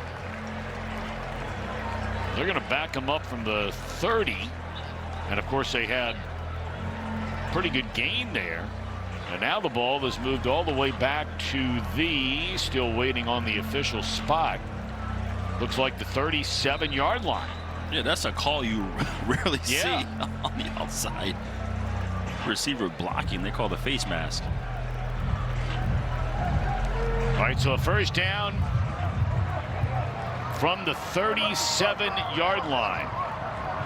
Be officially a first down and 17. McFall in the backfield after the injury to Chris Johnson Jr., and he picks a couple of yards up on first down. McFall, an amazing story in high school. I mean, he played quarterback, then they moved into wide receiver. He played a little bit, and I mean very little, running back. but he was such a phenomenal athlete that he was labeled as the athlete coming out of high school as a 4-star recruit. Yeah, shown great ability on this team, running and receiving. He's got a bright future for the Mustangs. All right, second down. And across the middle. Good pickup on second down. Catch made by Clayton Johnson. And they're going to hurry up to the line of scrimmage on this third down.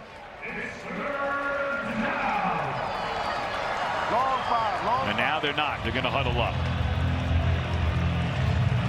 Yeah, you see these numbers there on very little numbers, which is showing how great Wake Forest defense has been playing in the first half. Look at those third down conversions. 3 of 11 for SMU and 1 for 8 for Wake. We have had a total of 6 of them. 6, count them, turnovers in this game. All right, so a third down, and Jennings throws incomplete. He was under heavy pressure. They brought the house, and the first man there was Aiden Hall. So a field goal try coming up again for the Mustangs, and Coach Lashley has to be incredibly frustrated. Yeah, they did a great job on the outside with Patterson. They saw him on Ymir Knight, and they didn't see the switch happen, as in Kevin Jennings didn't see the switch. They did an awesome job locking that play up. 43-yard attempt by Sam Keltner, the redshirt freshman. He's got plenty of leg, hit from 48 twice and 51 last week. And this one is hooked wide left, so they come away with no points after the interception to begin the second half. Holy Moses! Other places bring all heat, no flavor. Not Marco's. I'm going to say about 4 years ago. How about you? Gotta get back on that, bro. Well, I might. Although I saw a trick on the internet the other day where people use a power washer to do it. It's one of the coolest things I've ever seen. Takes about 1/10 of the time. Might have to try that. Flag on first down, and this might be against SMU.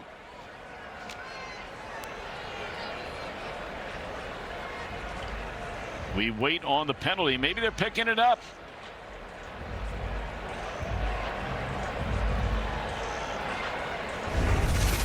We're not sure exactly what is going on here. Ineligible receiver downfield. Offense number 12 was hurt. That penalty is declined. Okay. Second down. Coach Lashley going to decline that penalty. So second down and 10 for Wake Forest. We're not even where we're a little better than 3 minutes into this second half. And already we've had a turnover and a missed field goal. So 10-6 in favor of Wake.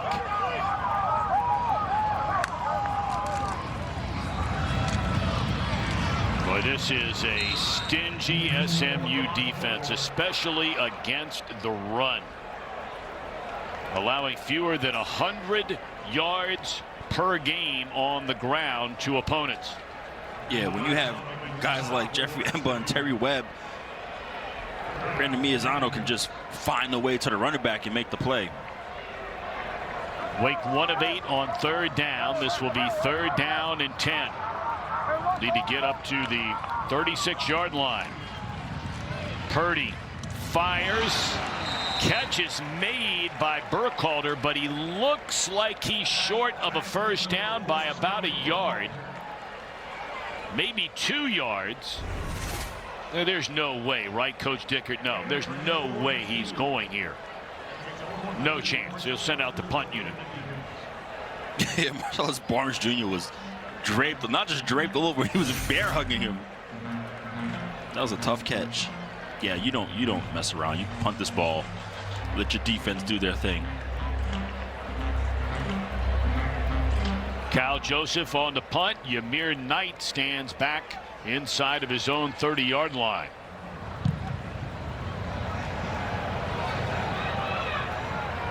And not a good punt there by Joseph, so good field position for SMU. This is CW Football Saturday, part of CW's Super Sports Weekend, brought to you by Ariat. When you're thinking boots and jeans, you're thinking Ariat.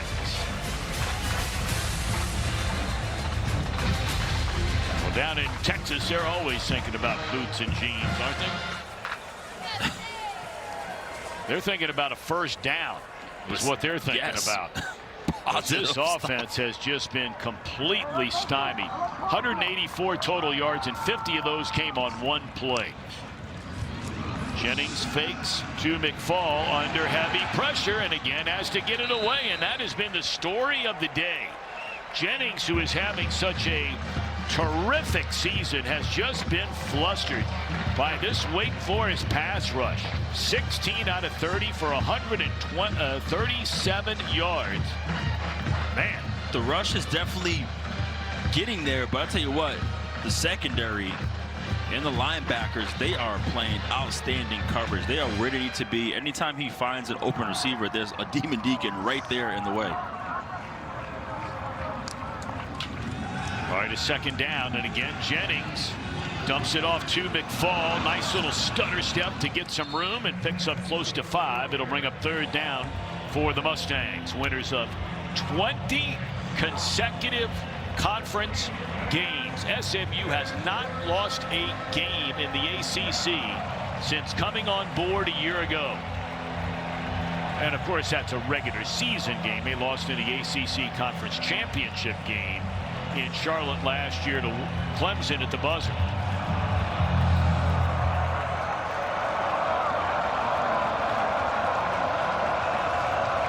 Third down and 5. Here comes the blitz. They pick it up, throw down the middle of the field. Was that a reception by Knight? Yes, at the 30-yard line. He had to go down on one knee to get it. Oh, I don't know. I don't think so. The ruling on the field of a completed pass is under review. And not because he had it between his legs. You know, that came as he was rolling forward. It looked like it bounced off the ground. Yeah, that's such a tough catch, running across field full speed and having to slide down and get your knuckles under the football. I mean, you're right. This is tough, man. Yeah, that ball hit the ground.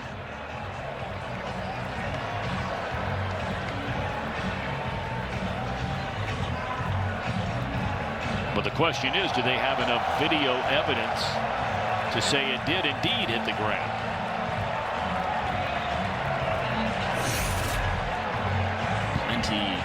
Yeah, SMU already walking backwards. The offense. And the officials now take the football backwards, and here is the judiciary ruling. After review, the pass was incomplete. Fourth down. And SMU will have to punt the ball. Another stop for this Wake Forest defense. They're just been playing sound. They really coverage. Have.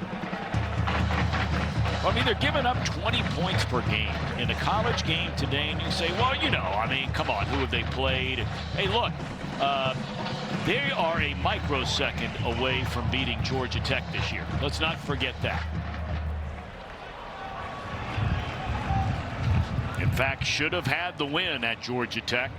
Did lose to NC State. Much better punt. And it goes to the end zone. Punter saying, you got to be kidding. I've been kicking them 20 yards all day long. I blast one from 60, and nobody can get down there. Well, maybe they weren't expecting you to kick it 60. Now for delivery, it is not the more joyful to get the sack fumble for the Demon Deacons, which led to a lovely touchdown. Look at this joyful crowd. Yeah. Make it rain. Let's go. You got Maker on this side. And you got take one on the other side. But Robbie Ashford coming in for the only touchdown of the day. Little misdirection there. That was well done. And Claiborne a gain of 8, maybe 9 on first down. You know, neither one of these teams, especially SMU, but I mean, the strength of this Wake Forest offense is running the ball. Now, that is the strength of the SMU defense, but neither team has appeared, as you suggested maybe they should, to think about running it a little bit more today. Yeah, especially when things aren't working on the perimeter or down the field. Like, run the football, right? Your offensive line, both sides have been doing a good job running the ball, or run blocking rather. Going to hand it to Claiborne again. That was a gain of 7, by the way, on first down, and I think he's about a foot short, depending on where they spot the football, of getting the first down here. Let's see where they put it down. Yeah, he's about a foot short. Third down. Well, you got to run it again, right? I mean, you've gone, 4.5, 4.5 on back-to-back carries. Let's see if Wake Forest will run it on third down and a yard. They're in shotgun on third and a yard. And they're going to run it. And they get the first down. That is Ty Clark, the third. Oh, yeah, up front, they just moved that line of scrimmage 2 yards up the field. Well, they got some maulers now on that offensive line. They got some guys that are really good players and experienced players.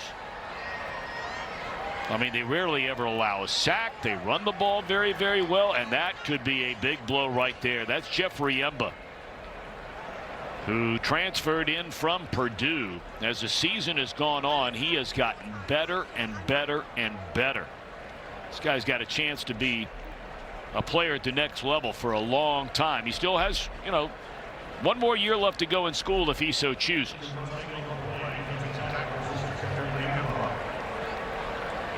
Hopefully he's all right. That guy goes 6'6", 312 pounds. It's a big man. Yeah, you see him right here. It's hard, being a defensive tackle, you are sometimes, or a lot of times, meant to take on a double team. And you figure you're taking on almost 700 pounds. right, by yourself. There's a technique they use. They want you to drop to one knee just so you can hold it versus getting drawn back several yards. And it's a dangerous technique, but you saw right there, man, you're trying to hold on to that much weight on one leg. Well, that would seem dangerous to go down to one knee like that, and all of a sudden, if you were shoved straight back like he was right there. Yeah, it's so you don't get pushed back, a bunch of yards. So it's a dangerous position. Spears takes his spot on the field. And just throwing it away on first down is Purdie. So if you weren't with us, Purdie getting the start last week, 2 weeks ago, with a week off against Oregon State. His first start since transferring from UNC Charlotte. He threw in the game for 270 yards, 4 touchdowns without an interception. Ashford had been injured the week prior, the game we did in the win at Virginia Tech. And so they decided to go with Purdie today. He was hurt early in the game. Ashford came on, and now Ashford out and Purdie back in. This is Clark again, and a good carry. Brings up a third down and manageable.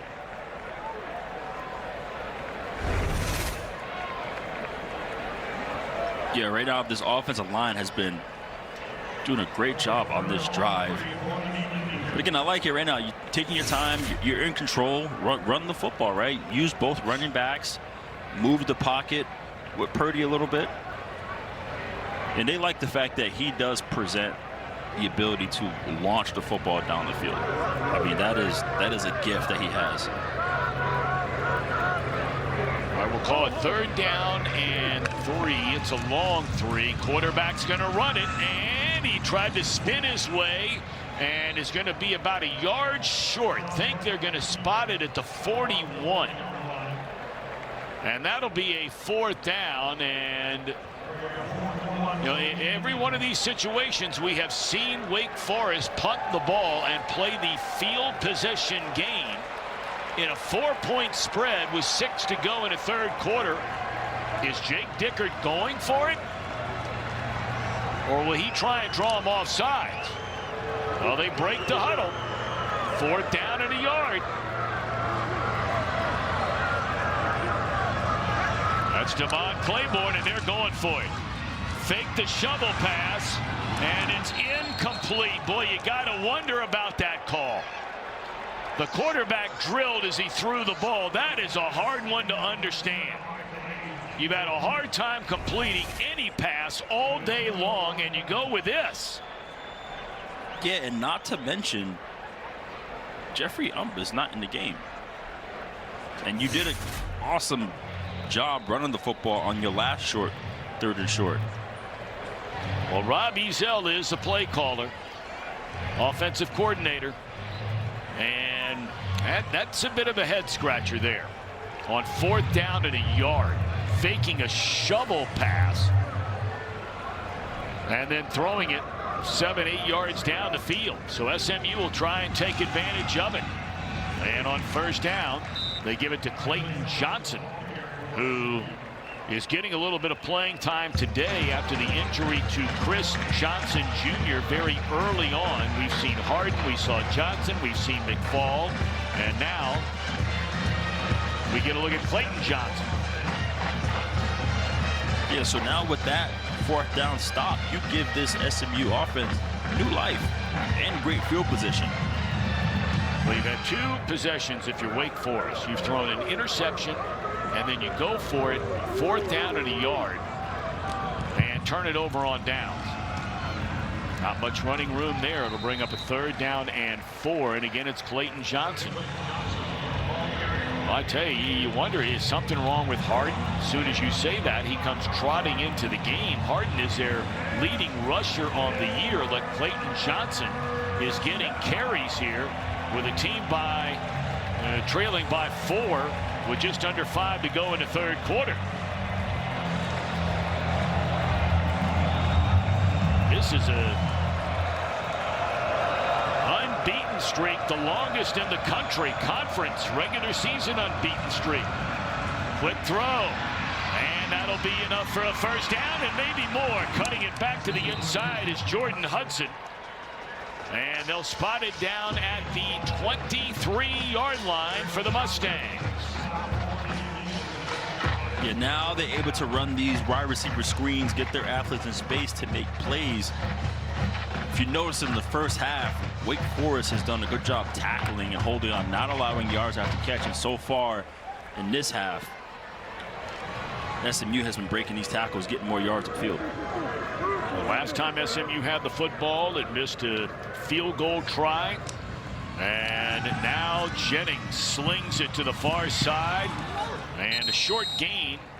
That ball was thrown about 40 yards in the air for about a 3-yard gain. Hey, Jennings has got some hair on that ball, doesn't he? Yeah, but they're excited that he's able to do that, because when he was struggling with a little bit his ankle last time, he wasn't able to hit those wide throws, and now you can tell he's feeling much better to throw that football, because he whips that football out there. Boy, and his teammates love him. He's a Dallas kid. He went to Oak Cliff High School, led his high school to a Texas State championship, always wanted to play for SMU. And he has blossomed into one of the top quarterbacks in the country. Might not be having a great day, but he is a really good quarterback. But that one is batted down again. How many batted balls has this Wake Forest defense come up with so far today? That'll be close to a half a dozen. Yeah, well, it goes hand in hand with the landscape of college football, where everything is a short pass, right? Everything is quick all over the place. So an only way to combat that, if you can't get to the quarterback in time, you got to get your hands up. It looked like it was Aiden Hall who got his hand on it. So 3rd down and 8. 4 of 14 on 3rd downs this year, or this game. 38% on the year. Good protection this time. Back shoulder throw, contact there in the end zone, and a flag comes in.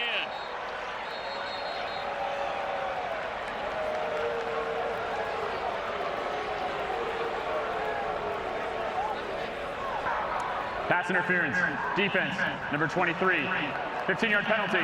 Automatic 1st down. That's Braylon Johnson, the starting free safety. Yeah, that's tough. You're in the slot, one-on-one, ISO'd up, and that's a tough play. You want to be able to turn and look for it. He didn't know which way to go. Instead, he panicked a little bit and grabbed.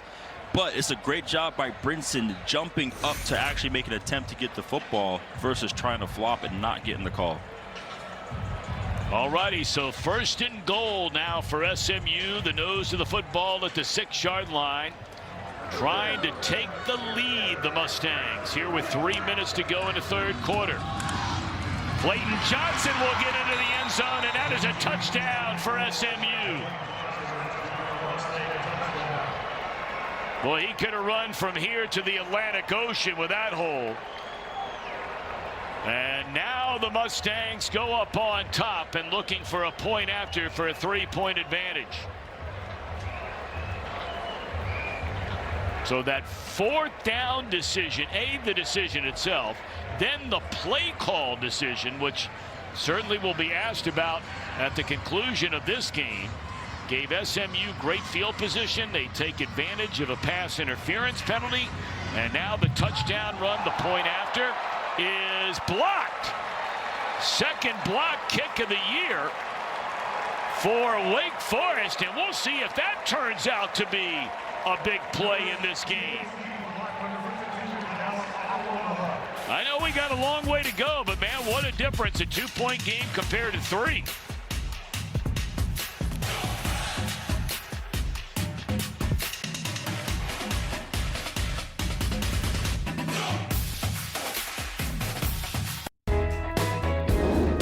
Already causing fumbles, turnovers for the offense.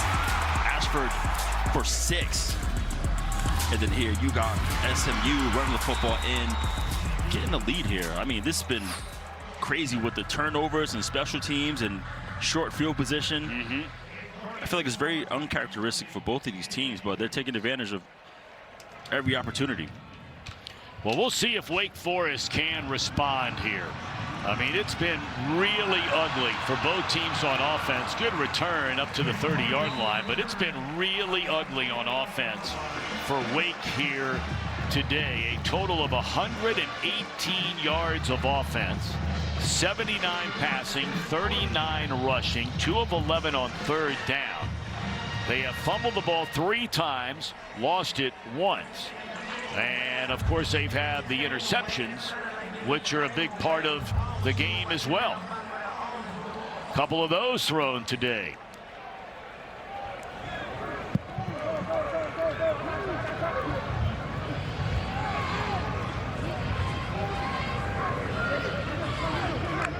Chris Barnes in motion. And incomplete on 1st down. Deuce Hartman running down that shallow cross. Able to get a hand on it, because if he does not hit that ball down, Mike Hayes is out of there for a long gain. What I do like to say, though, for Coach Dickert, he mentioned, yeah, despite whatever's going on, the game is still close. It's because his team is responding, right? He's like, yes, we're having mistakes, but I love the fact that they're responding despite dealing with adversity. I love how he's looking at the positives. They give it to Claiborne, and he is spun down after a gain of a yard. This SMU defense, we brought it up, allowing just 97 rushing yards per game, among the very best in the country in that category. And it has been tough sledding for Wake Forest on the ground. 40 rushing yards so far. I mean, you look at Emba and Webb right there in the middle, both in those single digits. Those numbers are stretched out. Those are some big guys down there. Physical disruptors. Barnes, and a quick stutter step. This guy, man, I mean, whenever he touches a football, you better watch out. And that is a 1st down up to midfield. This guy is some kind of exciting.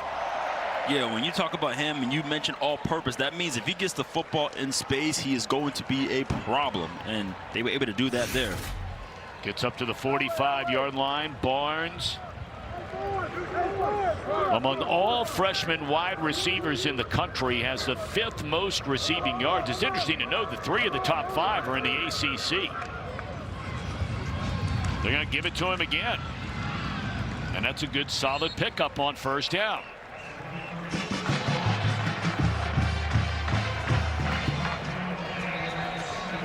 Young man out of Houston, Texas. Only played in 3 games for Coach Dickert a year ago at Washington State. And this is Falai, the tight end. Very valuable part of this Wake Forest team. He's the injured Demon Deacon. Yeah, he's the big tight end, huge contributor in the red zone.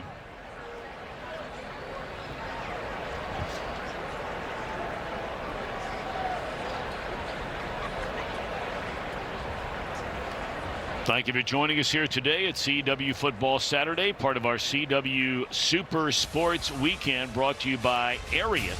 When you're thinking boots and jeans, you're thinking Ariat.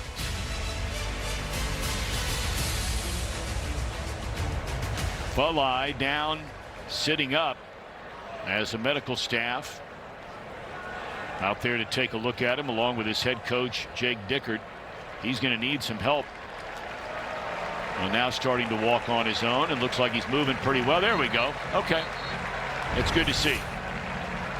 That's 84 right there to your right. He just got rolled up on. Oh, man, that could have been ugly. Yeah, that did not look good. Hopefully he's okay.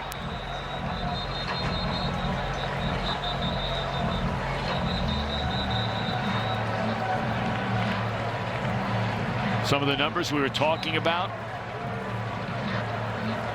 in the run game, averaging 160 rushing yards per game, led by Demon Claiborne.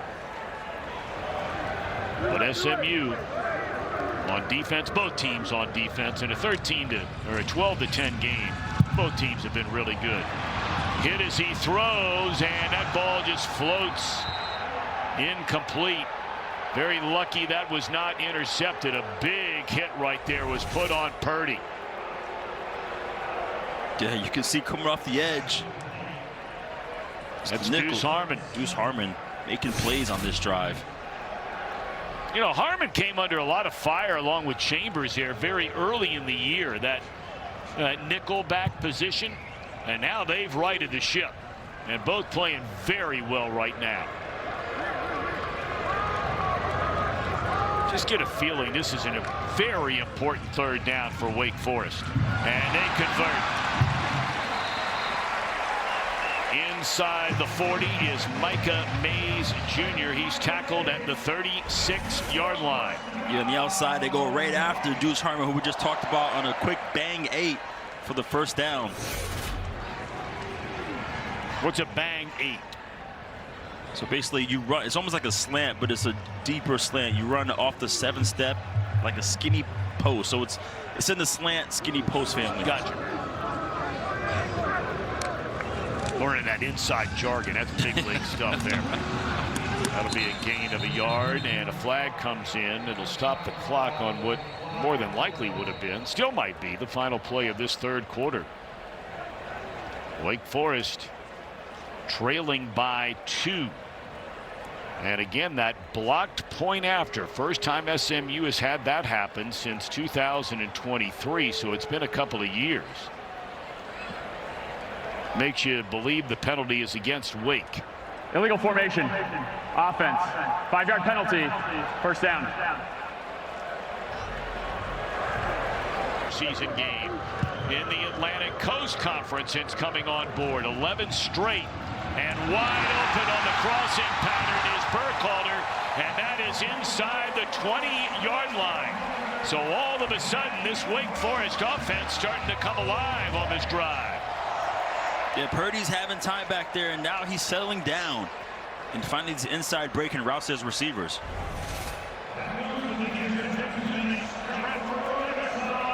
Yeah, you see up top here.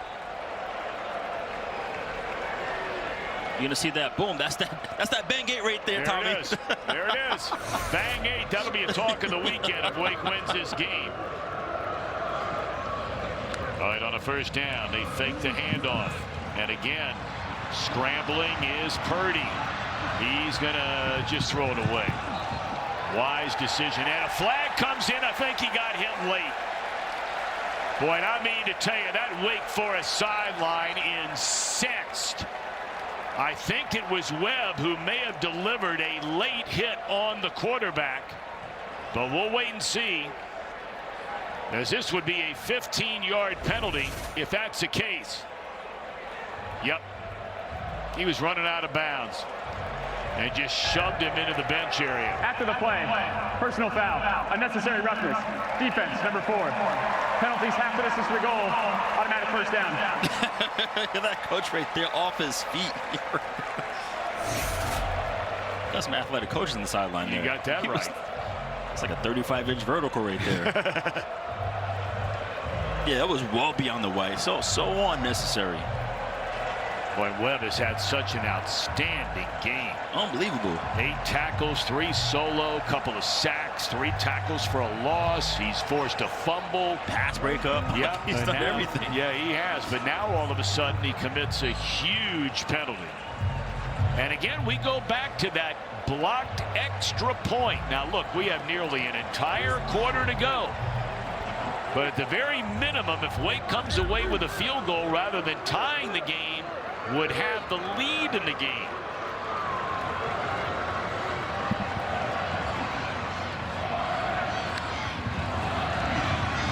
Fake it to Claiborne, and nobody open. Quarterback going to keep it inside the 5 and stepping out of bounds at the 4-yard line. Making something out of look like nothing is Deshawn Purdie.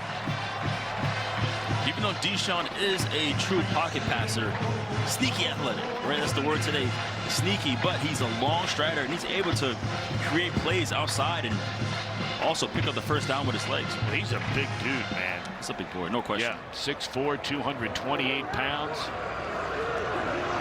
But he looks taller than that. All right, at the 4-yard line. They're going to hand it. No, they're going to fake the handoff, and then the ball is dropped. First time they've thrown it all day today to Cameron Johnson, the backup tight end, who has a total of 2 catches on the year, and he dropped it. Not a great throw, but one that should have been caught. Yeah, that was enough. Purdy's running for his life. You got to catch that football. Threw it behind him and threw it low. Just all the problems Wake has had this season offensively in the red zone. And now the quarterback is fumbled the ball, or was he down already? That is a turnover, and oh my, what a critical turnover by Deshawn Purdie at the 5-yard line on a 3rd down and goal. Well, he ran into his own man.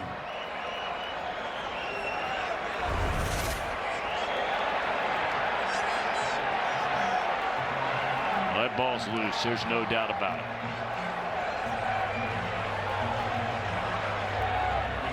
It looked like he buckled into George Stye, his left guard, but I mean, these issues for Wake Forest, we've done a lot of good things this year, but one of them, and their coach said it point blank to us yesterday, we have just been atrocious inside the red zone for multiple reasons. They spent the bye week trying to figure out what's gone wrong, and now Presented by Ariat. Georgia Tech in control against Syracuse. That's Haynes King, 4 total touchdowns for him. That ties a season high. They're rolling. The Yellow Jackets, 1 of 6 unbeatens, and it's trending like that's going to continue. Tell you what, there's another good one going on. Virginia against North Carolina. That game is tied at 10, 3 minutes to go, and North Carolina has the ball. That's a game that's been dominated, believe it or not, by North Carolina. We saw Virginia last week, 1 of 3 unbeatens in the ACC is Virginia, along, of course, with these SMU Mustangs. You saw them try to take a shot outside first play, but Prentice at 6'2", locking up. 7 turnovers. That's crazy. These are 2 well-coached teams, too. That's why it's mind-boggling. All right, 2nd down and 10.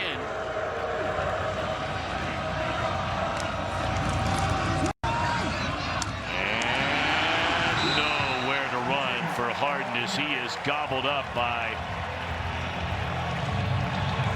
Bryant. It'll bring up 3rd down. This is a very important play in this game. I know we still have 13 minutes to go, but you figure if Wake Forest can come up with a stop, as it's 3rd and 10, should get good field position after just fumbling the ball at the 5-yard line. If SMU can pick up a 1st down, they keep this drive alive and chew up some more time. So a 3rd down and 10. Jennings has Lots of running room, and he will easily pick up, or did he, depending on where he stepped out of bounds. There is no way he stepped out of bounds before the first down, did he? He had room to dive ahead rather than stay on his feet, and I think he's short of the first down. Boy, it's not only physical mistakes, these are mental mistakes. Yeah, he's getting close, but I tell you what, he takes one more step, he might not come back in the game, Tommy. Well, you got a point there. Right now. But I mean, don't you have to dive or something there? Yeah, that was tough. I for sure, but he knows he's not a. He's a big guy. He's 190, and he saw that safety coming down. And Lashley is asking, hey, look, was he holding the ball out when he stepped out of bounds enough to get the first down?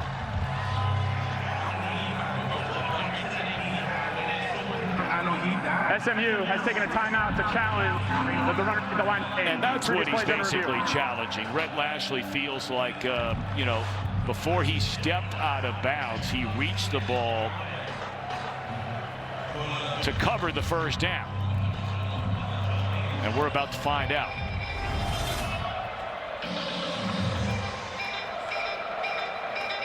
No, there's no chance. He has just completely wasted a timeout here. Mike Mothershed, when you watch this replay, going back to our studios, does it appear to you like it does to us here that he's still short of a first down?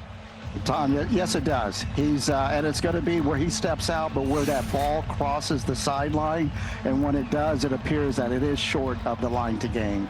Okay, Mike Mothershed, thank you very much. Justin Elliott, our referee, is talking things over with everybody in that ACC command center back in Charlotte, North Carolina. And look, Kevin Jennings, he's a very smart kid. Yeah. That's why they've been having success. And that's right. After review, the ruling on the field is upheld. It's fourth down. SMU has charged their first timeout and has no challenges remaining. You look at Wake Forest's last possession when Terry Webb hit Purdie out of bounds. Okay, he's probably thinking like, look, let me get out of here. I'm gonna try to get as many yards as I can because this is a tit for tat sport, no question about it. All right, so now their punter, who has struggled in the game today, McSparran from the goal line, as Carlos Hernandez. Last time Hernandez fielded a punt, he fumbled it, and he fumbles this one. And trying to cover it up, not cover it up, he tried to pick it up and run. That is special teams in general. Not so special today, Toffee.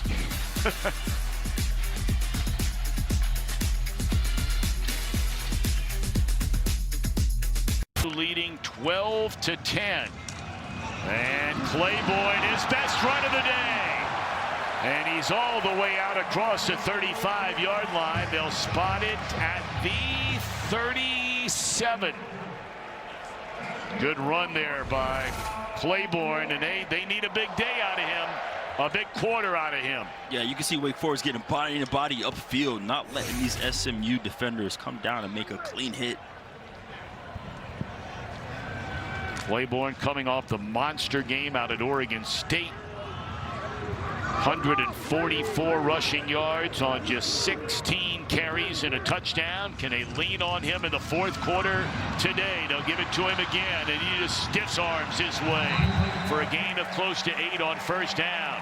This is the best back-to-back sequence of runs plays Wake Forest has had the entire game. Yeah, he's having a lot of energy right now. You can tell that he's excited. All these runs, but still, you know, use all your running backs because you want to keep them fresh. A lot of guys have been using multiple running backs because you want to also make sure they're fresh to protect the football too. You don't want to turn it over. As we talked about, SMU as this season has gone on, using Johnson more and McFall a little bit more, and you know that's the danger. Not to say that that's Ty Clark III's fault. I mean, somebody's got to block somebody on second down and a yard, but the bottom line is your number one guy is your number one guy. And Claiborne came out. He will come right back in now on this 3rd down and 2.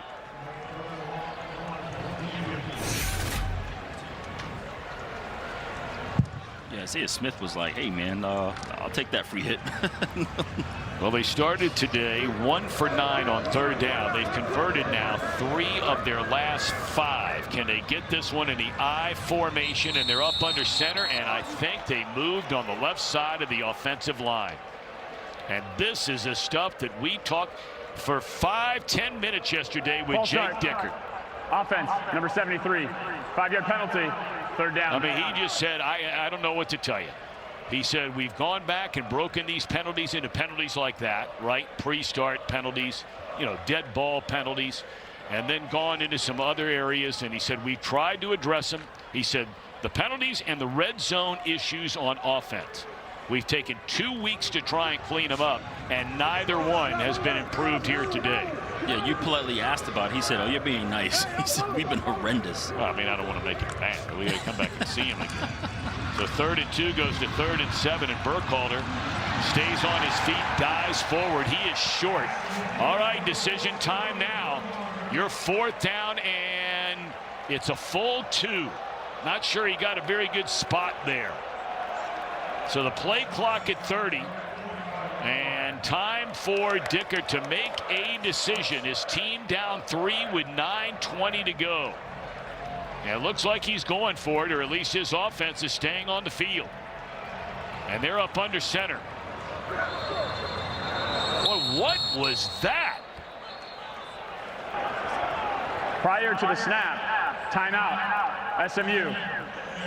All right, we're going to take a break, too. That's a good thing that SMU took a timeout.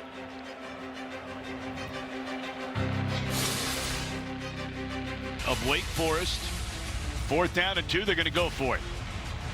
Yeah, this is the situation where you want to make a statement and try to just knock this game out. Keep it going right now. You bring in the fullback, I formation, old school.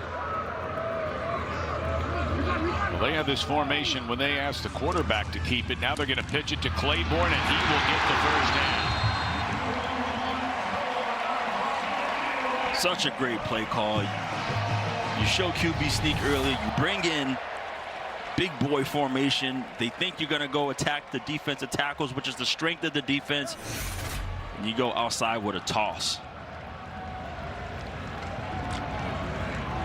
Last 3 carries now for Demon Claiborne, covering 30 yards.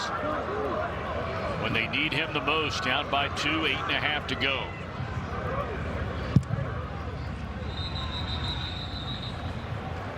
Timeout, Wake Forest.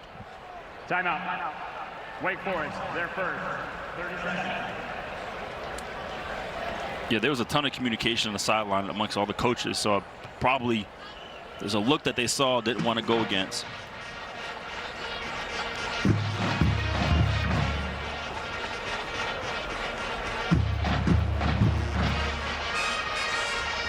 Well, we figured this was going to be a really good competitive game, and it has been a competitive game. It's a 2-point game. Not necessarily been a good game for either team, meaning they've not played the way you would expect them to play based on the way they have played this year. Right. But, I mean, here we are with 8:29 to go, and it's tight.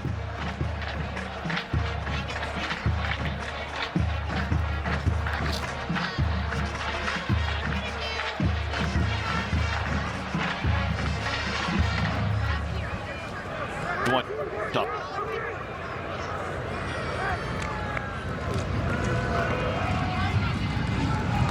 Short gain on 1st down, maybe 2.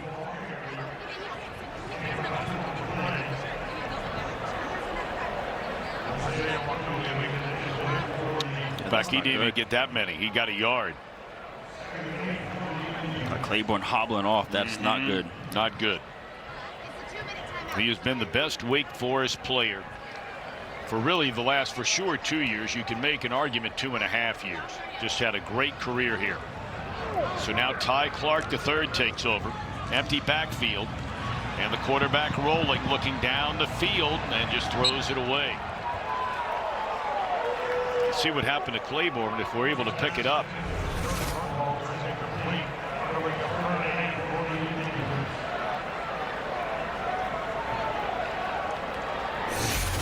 Yeah, he probably looked like just landed awkward in the mix. You know, sometimes going through the A-gap, legs get tangled up.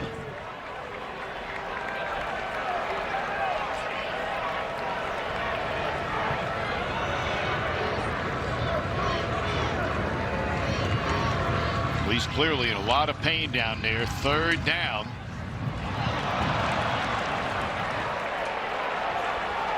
And incomplete. And they'll punt it this time. At 3rd down and 9.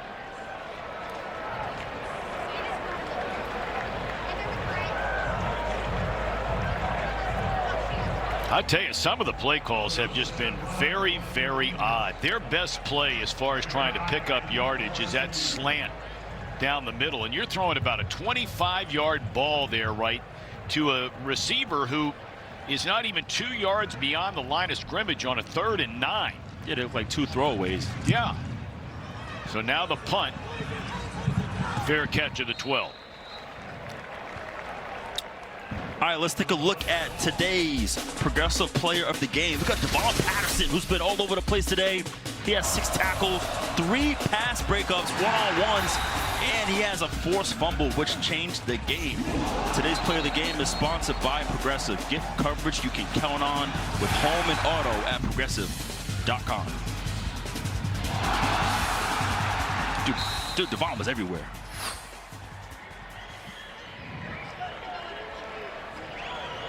Yeah, playing the nickel position out of Duval County. Indeed. All right, T.J. Harden was in the backfield, now an empty backfield on 1st down. Little pitch and catch, and look out, there's a penalty flag down. And that is Hudson, who slides down once he crosses midfield, but Nick Anderson is all the way back to the 20, saying it's against the guys in white. Yeah, Nick Anderson knows I believe him. He's played a lot of football. Personal foul, face mask, offense, penalties half the distance to the goal, 1st down. That's the 2nd face mask called on the SMU offense on the perimeter. Now, the first one was on the other side of the field, but that one there, that's a no-brainer as he's trying to block for Hudson. Yeah, he just ran up way too high. Nick Anderson does a good job getting low, trying to get skinny underneath, and happened to get his face mask caught, drawing the penalty. The question is, can SMU survive? This is by far its worst played game of the season. The 2 games they lost. They lost in the 4th quarter of shootouts against their big rival TCU and the other against another rival, the Baylor Bears, in double OT. Jennings dumps it off to Harden, who's got some running room. He's banged out of bounds, but that is a rock solid pickup on a 1st and 15. But this is what you want for week 4. Is you want to make this offense for SMU work. Like you continue to look, and there's nowhere to go. There's nowhere down the field they can find anyone. They had the one play for R.J. Maryland up the middle where it looked like maybe someone forgot he was there. He was wide open, but other than that, there's nowhere to go. Yeah, that was a 50-yard game. 50 of their 239 yards of offense in this game on one play. Going to give it to Harden. He's looking for running room, and he is wrapped up and thrown down by Frank Casano. Getting more and more playing time. This redshirt freshman out of Granite Bay, California. Had a good game against Oregon State. Right, the big story every week with SMU is the speed, athleticism of their offense, of their team in general. But I tell you what, Wake Forest has been lights out, just as fast. But it helps too when you're prepared. You know what's coming. You know how to anticipate and get there. All right, so now a very important 3rd down as we're down to 5:45 and counting. Clayton Johnson in the backfield and Jennings to throw it. He fires down the sideline and nowhere close to the intended receiver, Hudson. And Rhett Lashley is just beside himself on that SMU sideline. His offense has been completely stymied. This is an SMU team averaging almost 35 points a game. Yeah, and it's worse when the play caller is the head man as well. You know, they haven't really won outside all day, so it was surprising for him to take a shot like that. It looked like he wanted to do a back shoulder, zero communication. They're dropping Chris Barnes back now this time. as this is a end-over-end punt, and Barnes a fair catch. So good field position with 5:29 left to go. And again, we go back, Will, to that blocked extra point.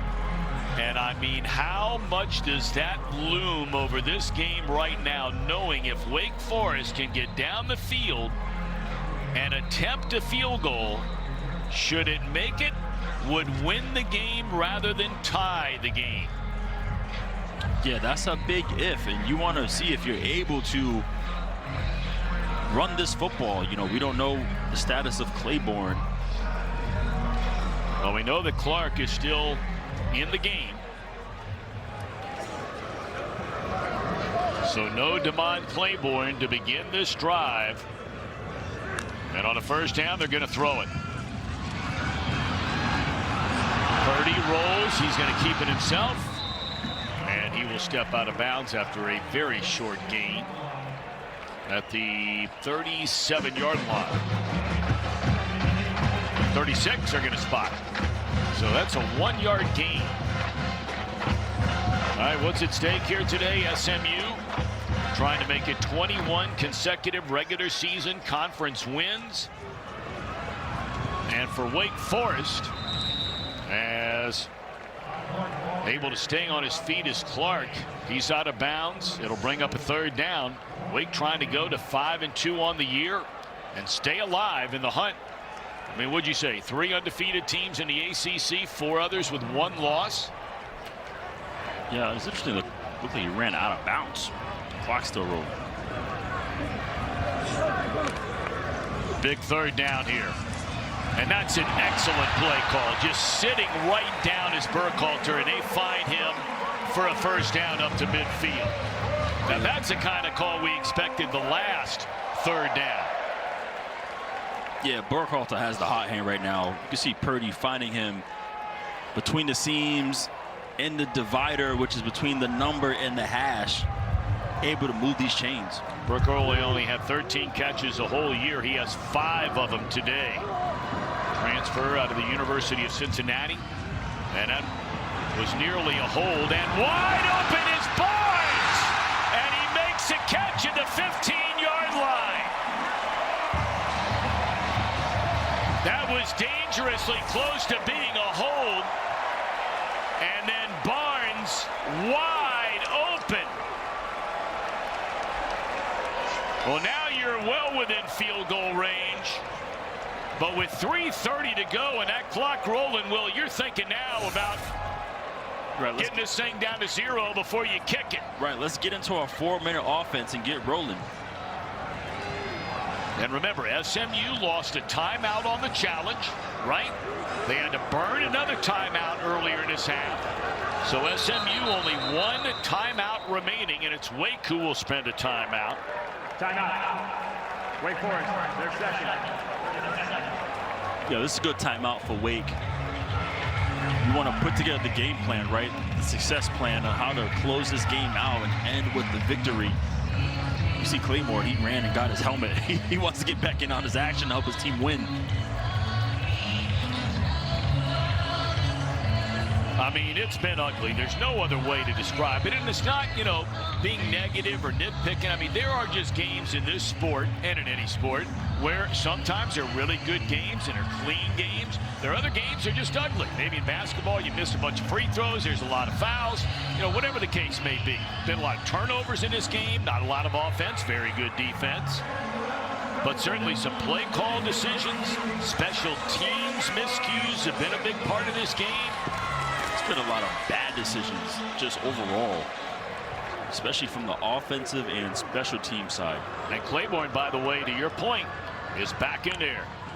And they're going to hand it off to Claiborne. Oh, he was tripped up, or he had some running room.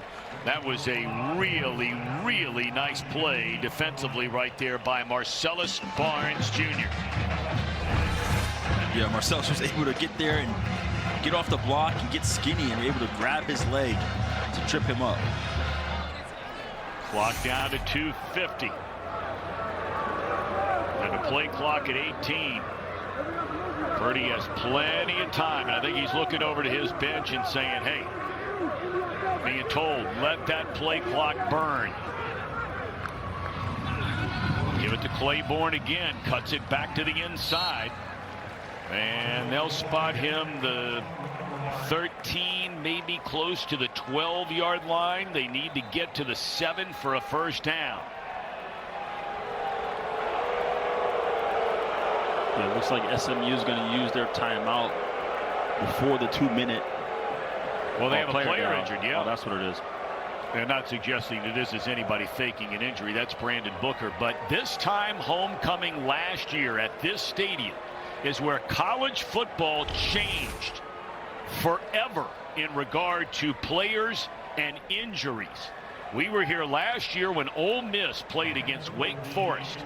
And I don't know how many times it happened, but Ole Miss players went down, quote unquote, injured. Every one of them came back into the game. And at the very next week, they started talking about changing it for the rest of the year. And then it was changed entirely in the game of football during the offseason. And that was because of this homecoming game a year ago.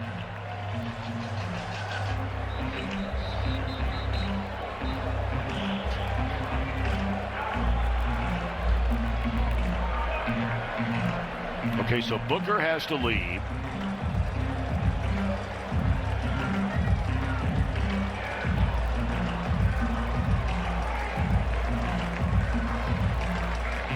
And Zakai Barker will take over for him. So as they clank back up the clock, it'll run down to 2 minutes. So we stay tuned for the final 2 minutes of the game, presented by the Wells Fargo Active Cash Credit Card. From Wells Fargo, it looked like SMU had a big first down to try and put it on ice, but a holding penalty on a block.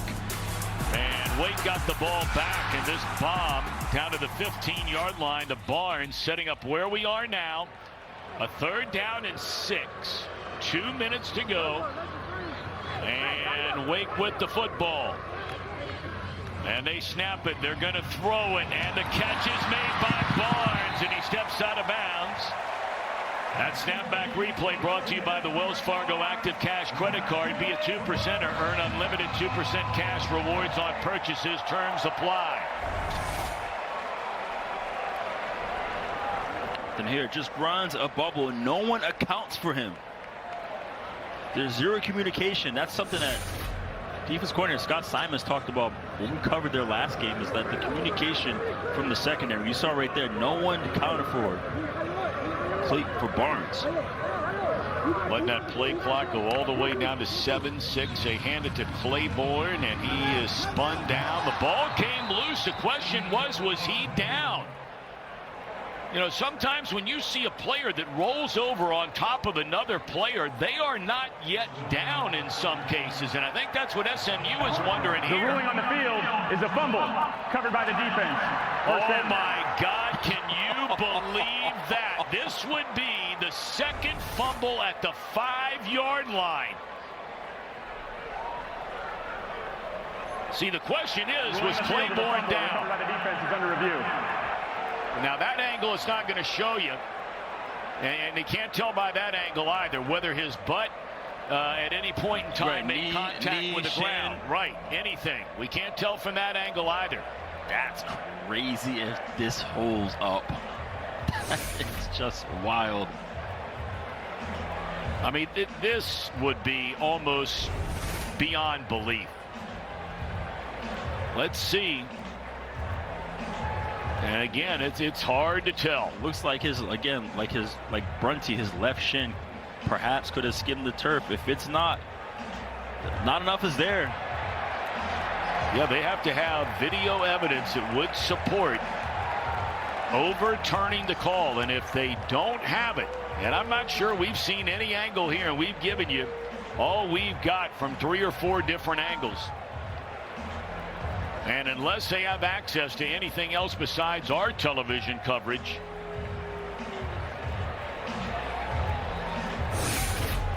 what a heartbreaking situation this would be for Wake Forest. The quarterback fumbled the ball at the 5-yard line in the 2nd half. And now Demond Claiborne potentially a fumble. It's a fumble on the field. Coverage of Pac-12 football. Toledo, Washington State is currently streaming on the CW app and cctv.com. We'll get live coverage on the CW right after this game is over.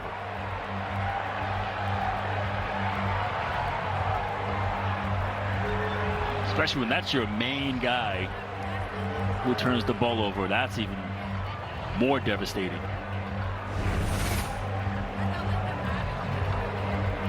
You really can't tell from this angle. You see the punch out, but you just wonder if that shin touches the turf.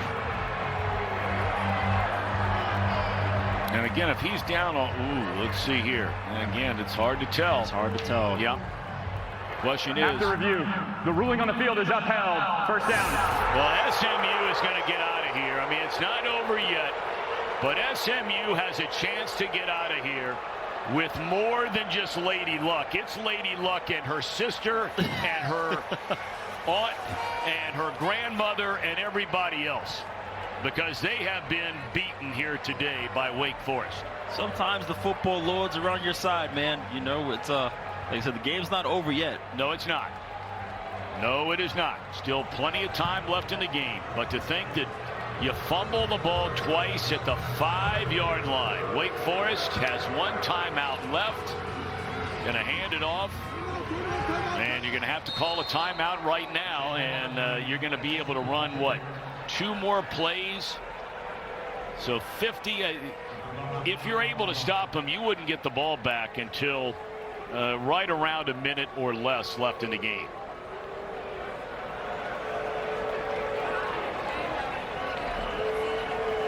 Yeah, but we had these Stanford SMU games. Stanford had the 3 false starts and then the safety. That's right. That gave them the advantage. Sometimes it's like that, man, you know?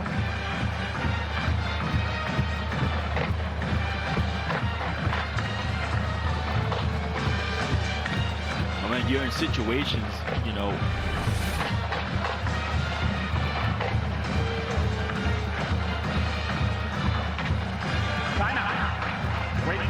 Oh, it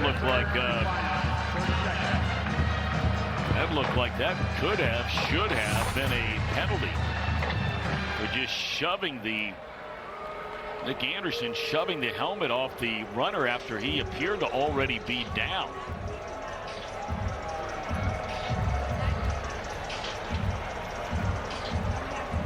Yeah, it's just a bummer for Wake Forest. You know, you put the football in the hands of your best player. Yeah. You know, and that happens to you, man. But again, crazy things have happened, as we just saw. Okay, so there's 1:48 left. That's a final timeout for Wake Forest in the game. And Lashley is saying, look, you run a play clock 25 starts up. Okay? So Taya say 3 seconds to run the play. Of course, if they get a first down, the game's over, basically. But Damon Claiborne just beside himself over there on the sideline. 2 fumbles right at the 5-yard line for Wake Forest in this second half. All right, so he's going to be tackled there. So now you got 40 seconds on the play clock. You're going to be able to burn it all the way down to a minute. Then you'll run another play. See, even on 4th down, you punt it. So you got one more play. They're going to snap the ball with a minute left.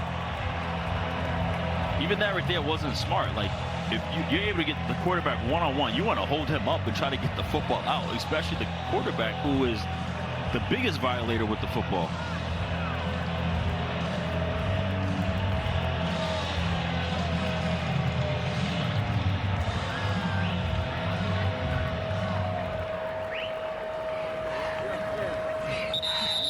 And SMU will spend its final timeout of the game. I mean, it wasn't 3 minutes ago. It looked like SMU was dead in the water. They had the point after blocked on a touchdown to make it a 2-point game. Wake Forest hits a big play to Barnes. They get inside the 10. They get down to the 5. They're trying to burn the clock. Yep. And you're thinking, okay, they're just going to take as much time as they can, kick a field goal, take a 1-point lead. SMU would have been out of timeouts. At that point, they would have had to have spent their last timeout after that handoff to Claiborne. But he fumbled the ball at the 5. Coverage of Pac-12 football for those of you waiting on Toledo and Washington State. It's streaming on the CW app and CWTV.com. We'll get you to live coverage on the CW right after we conclude here in Winston-Salem. So they'll snap it, and short of a first down, and the clock is going to go all the way down to about 15 seconds left in the game.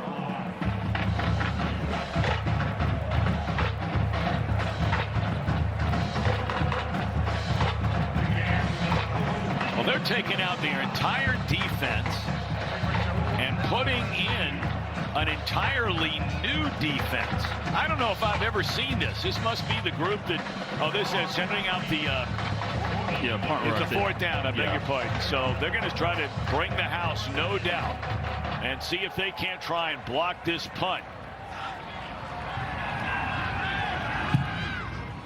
And over end punt, a fair catch. This game's not over yet. 12 seconds left.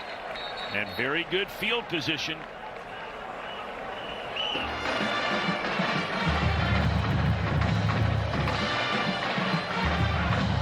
Yeah, I mean, you only need 3 here. You got a quarterback with a big arm. You have a field goal kicker, if you're wondering. We told you earlier, you have a field goal kicker in Connor Calvert, the freshman.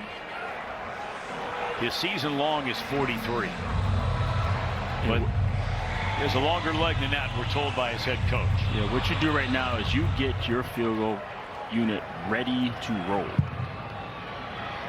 Also, back up your players so no one runs it. You want no penalties. Blitz coming, and the throw, and the catch, and down and out. We'll stop the clock quickly at 6 seconds. They're going to snap the ball once they reset it. It stops for a first down here.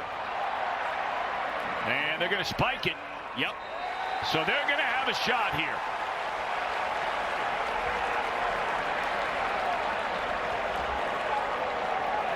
They're going to send out the field goal unit now. I mean, what a great operation right there. Such a great catch. It looked like it could have been overthrown, and you could tell the defensive back was ready to pick it off, and just a great catch. Get down. Give your team a chance. This is going to be a 50-yard field goal attempt by Calvert. His season long is 43. This would be for the win if he can hit it. Snap, hold, kicked in.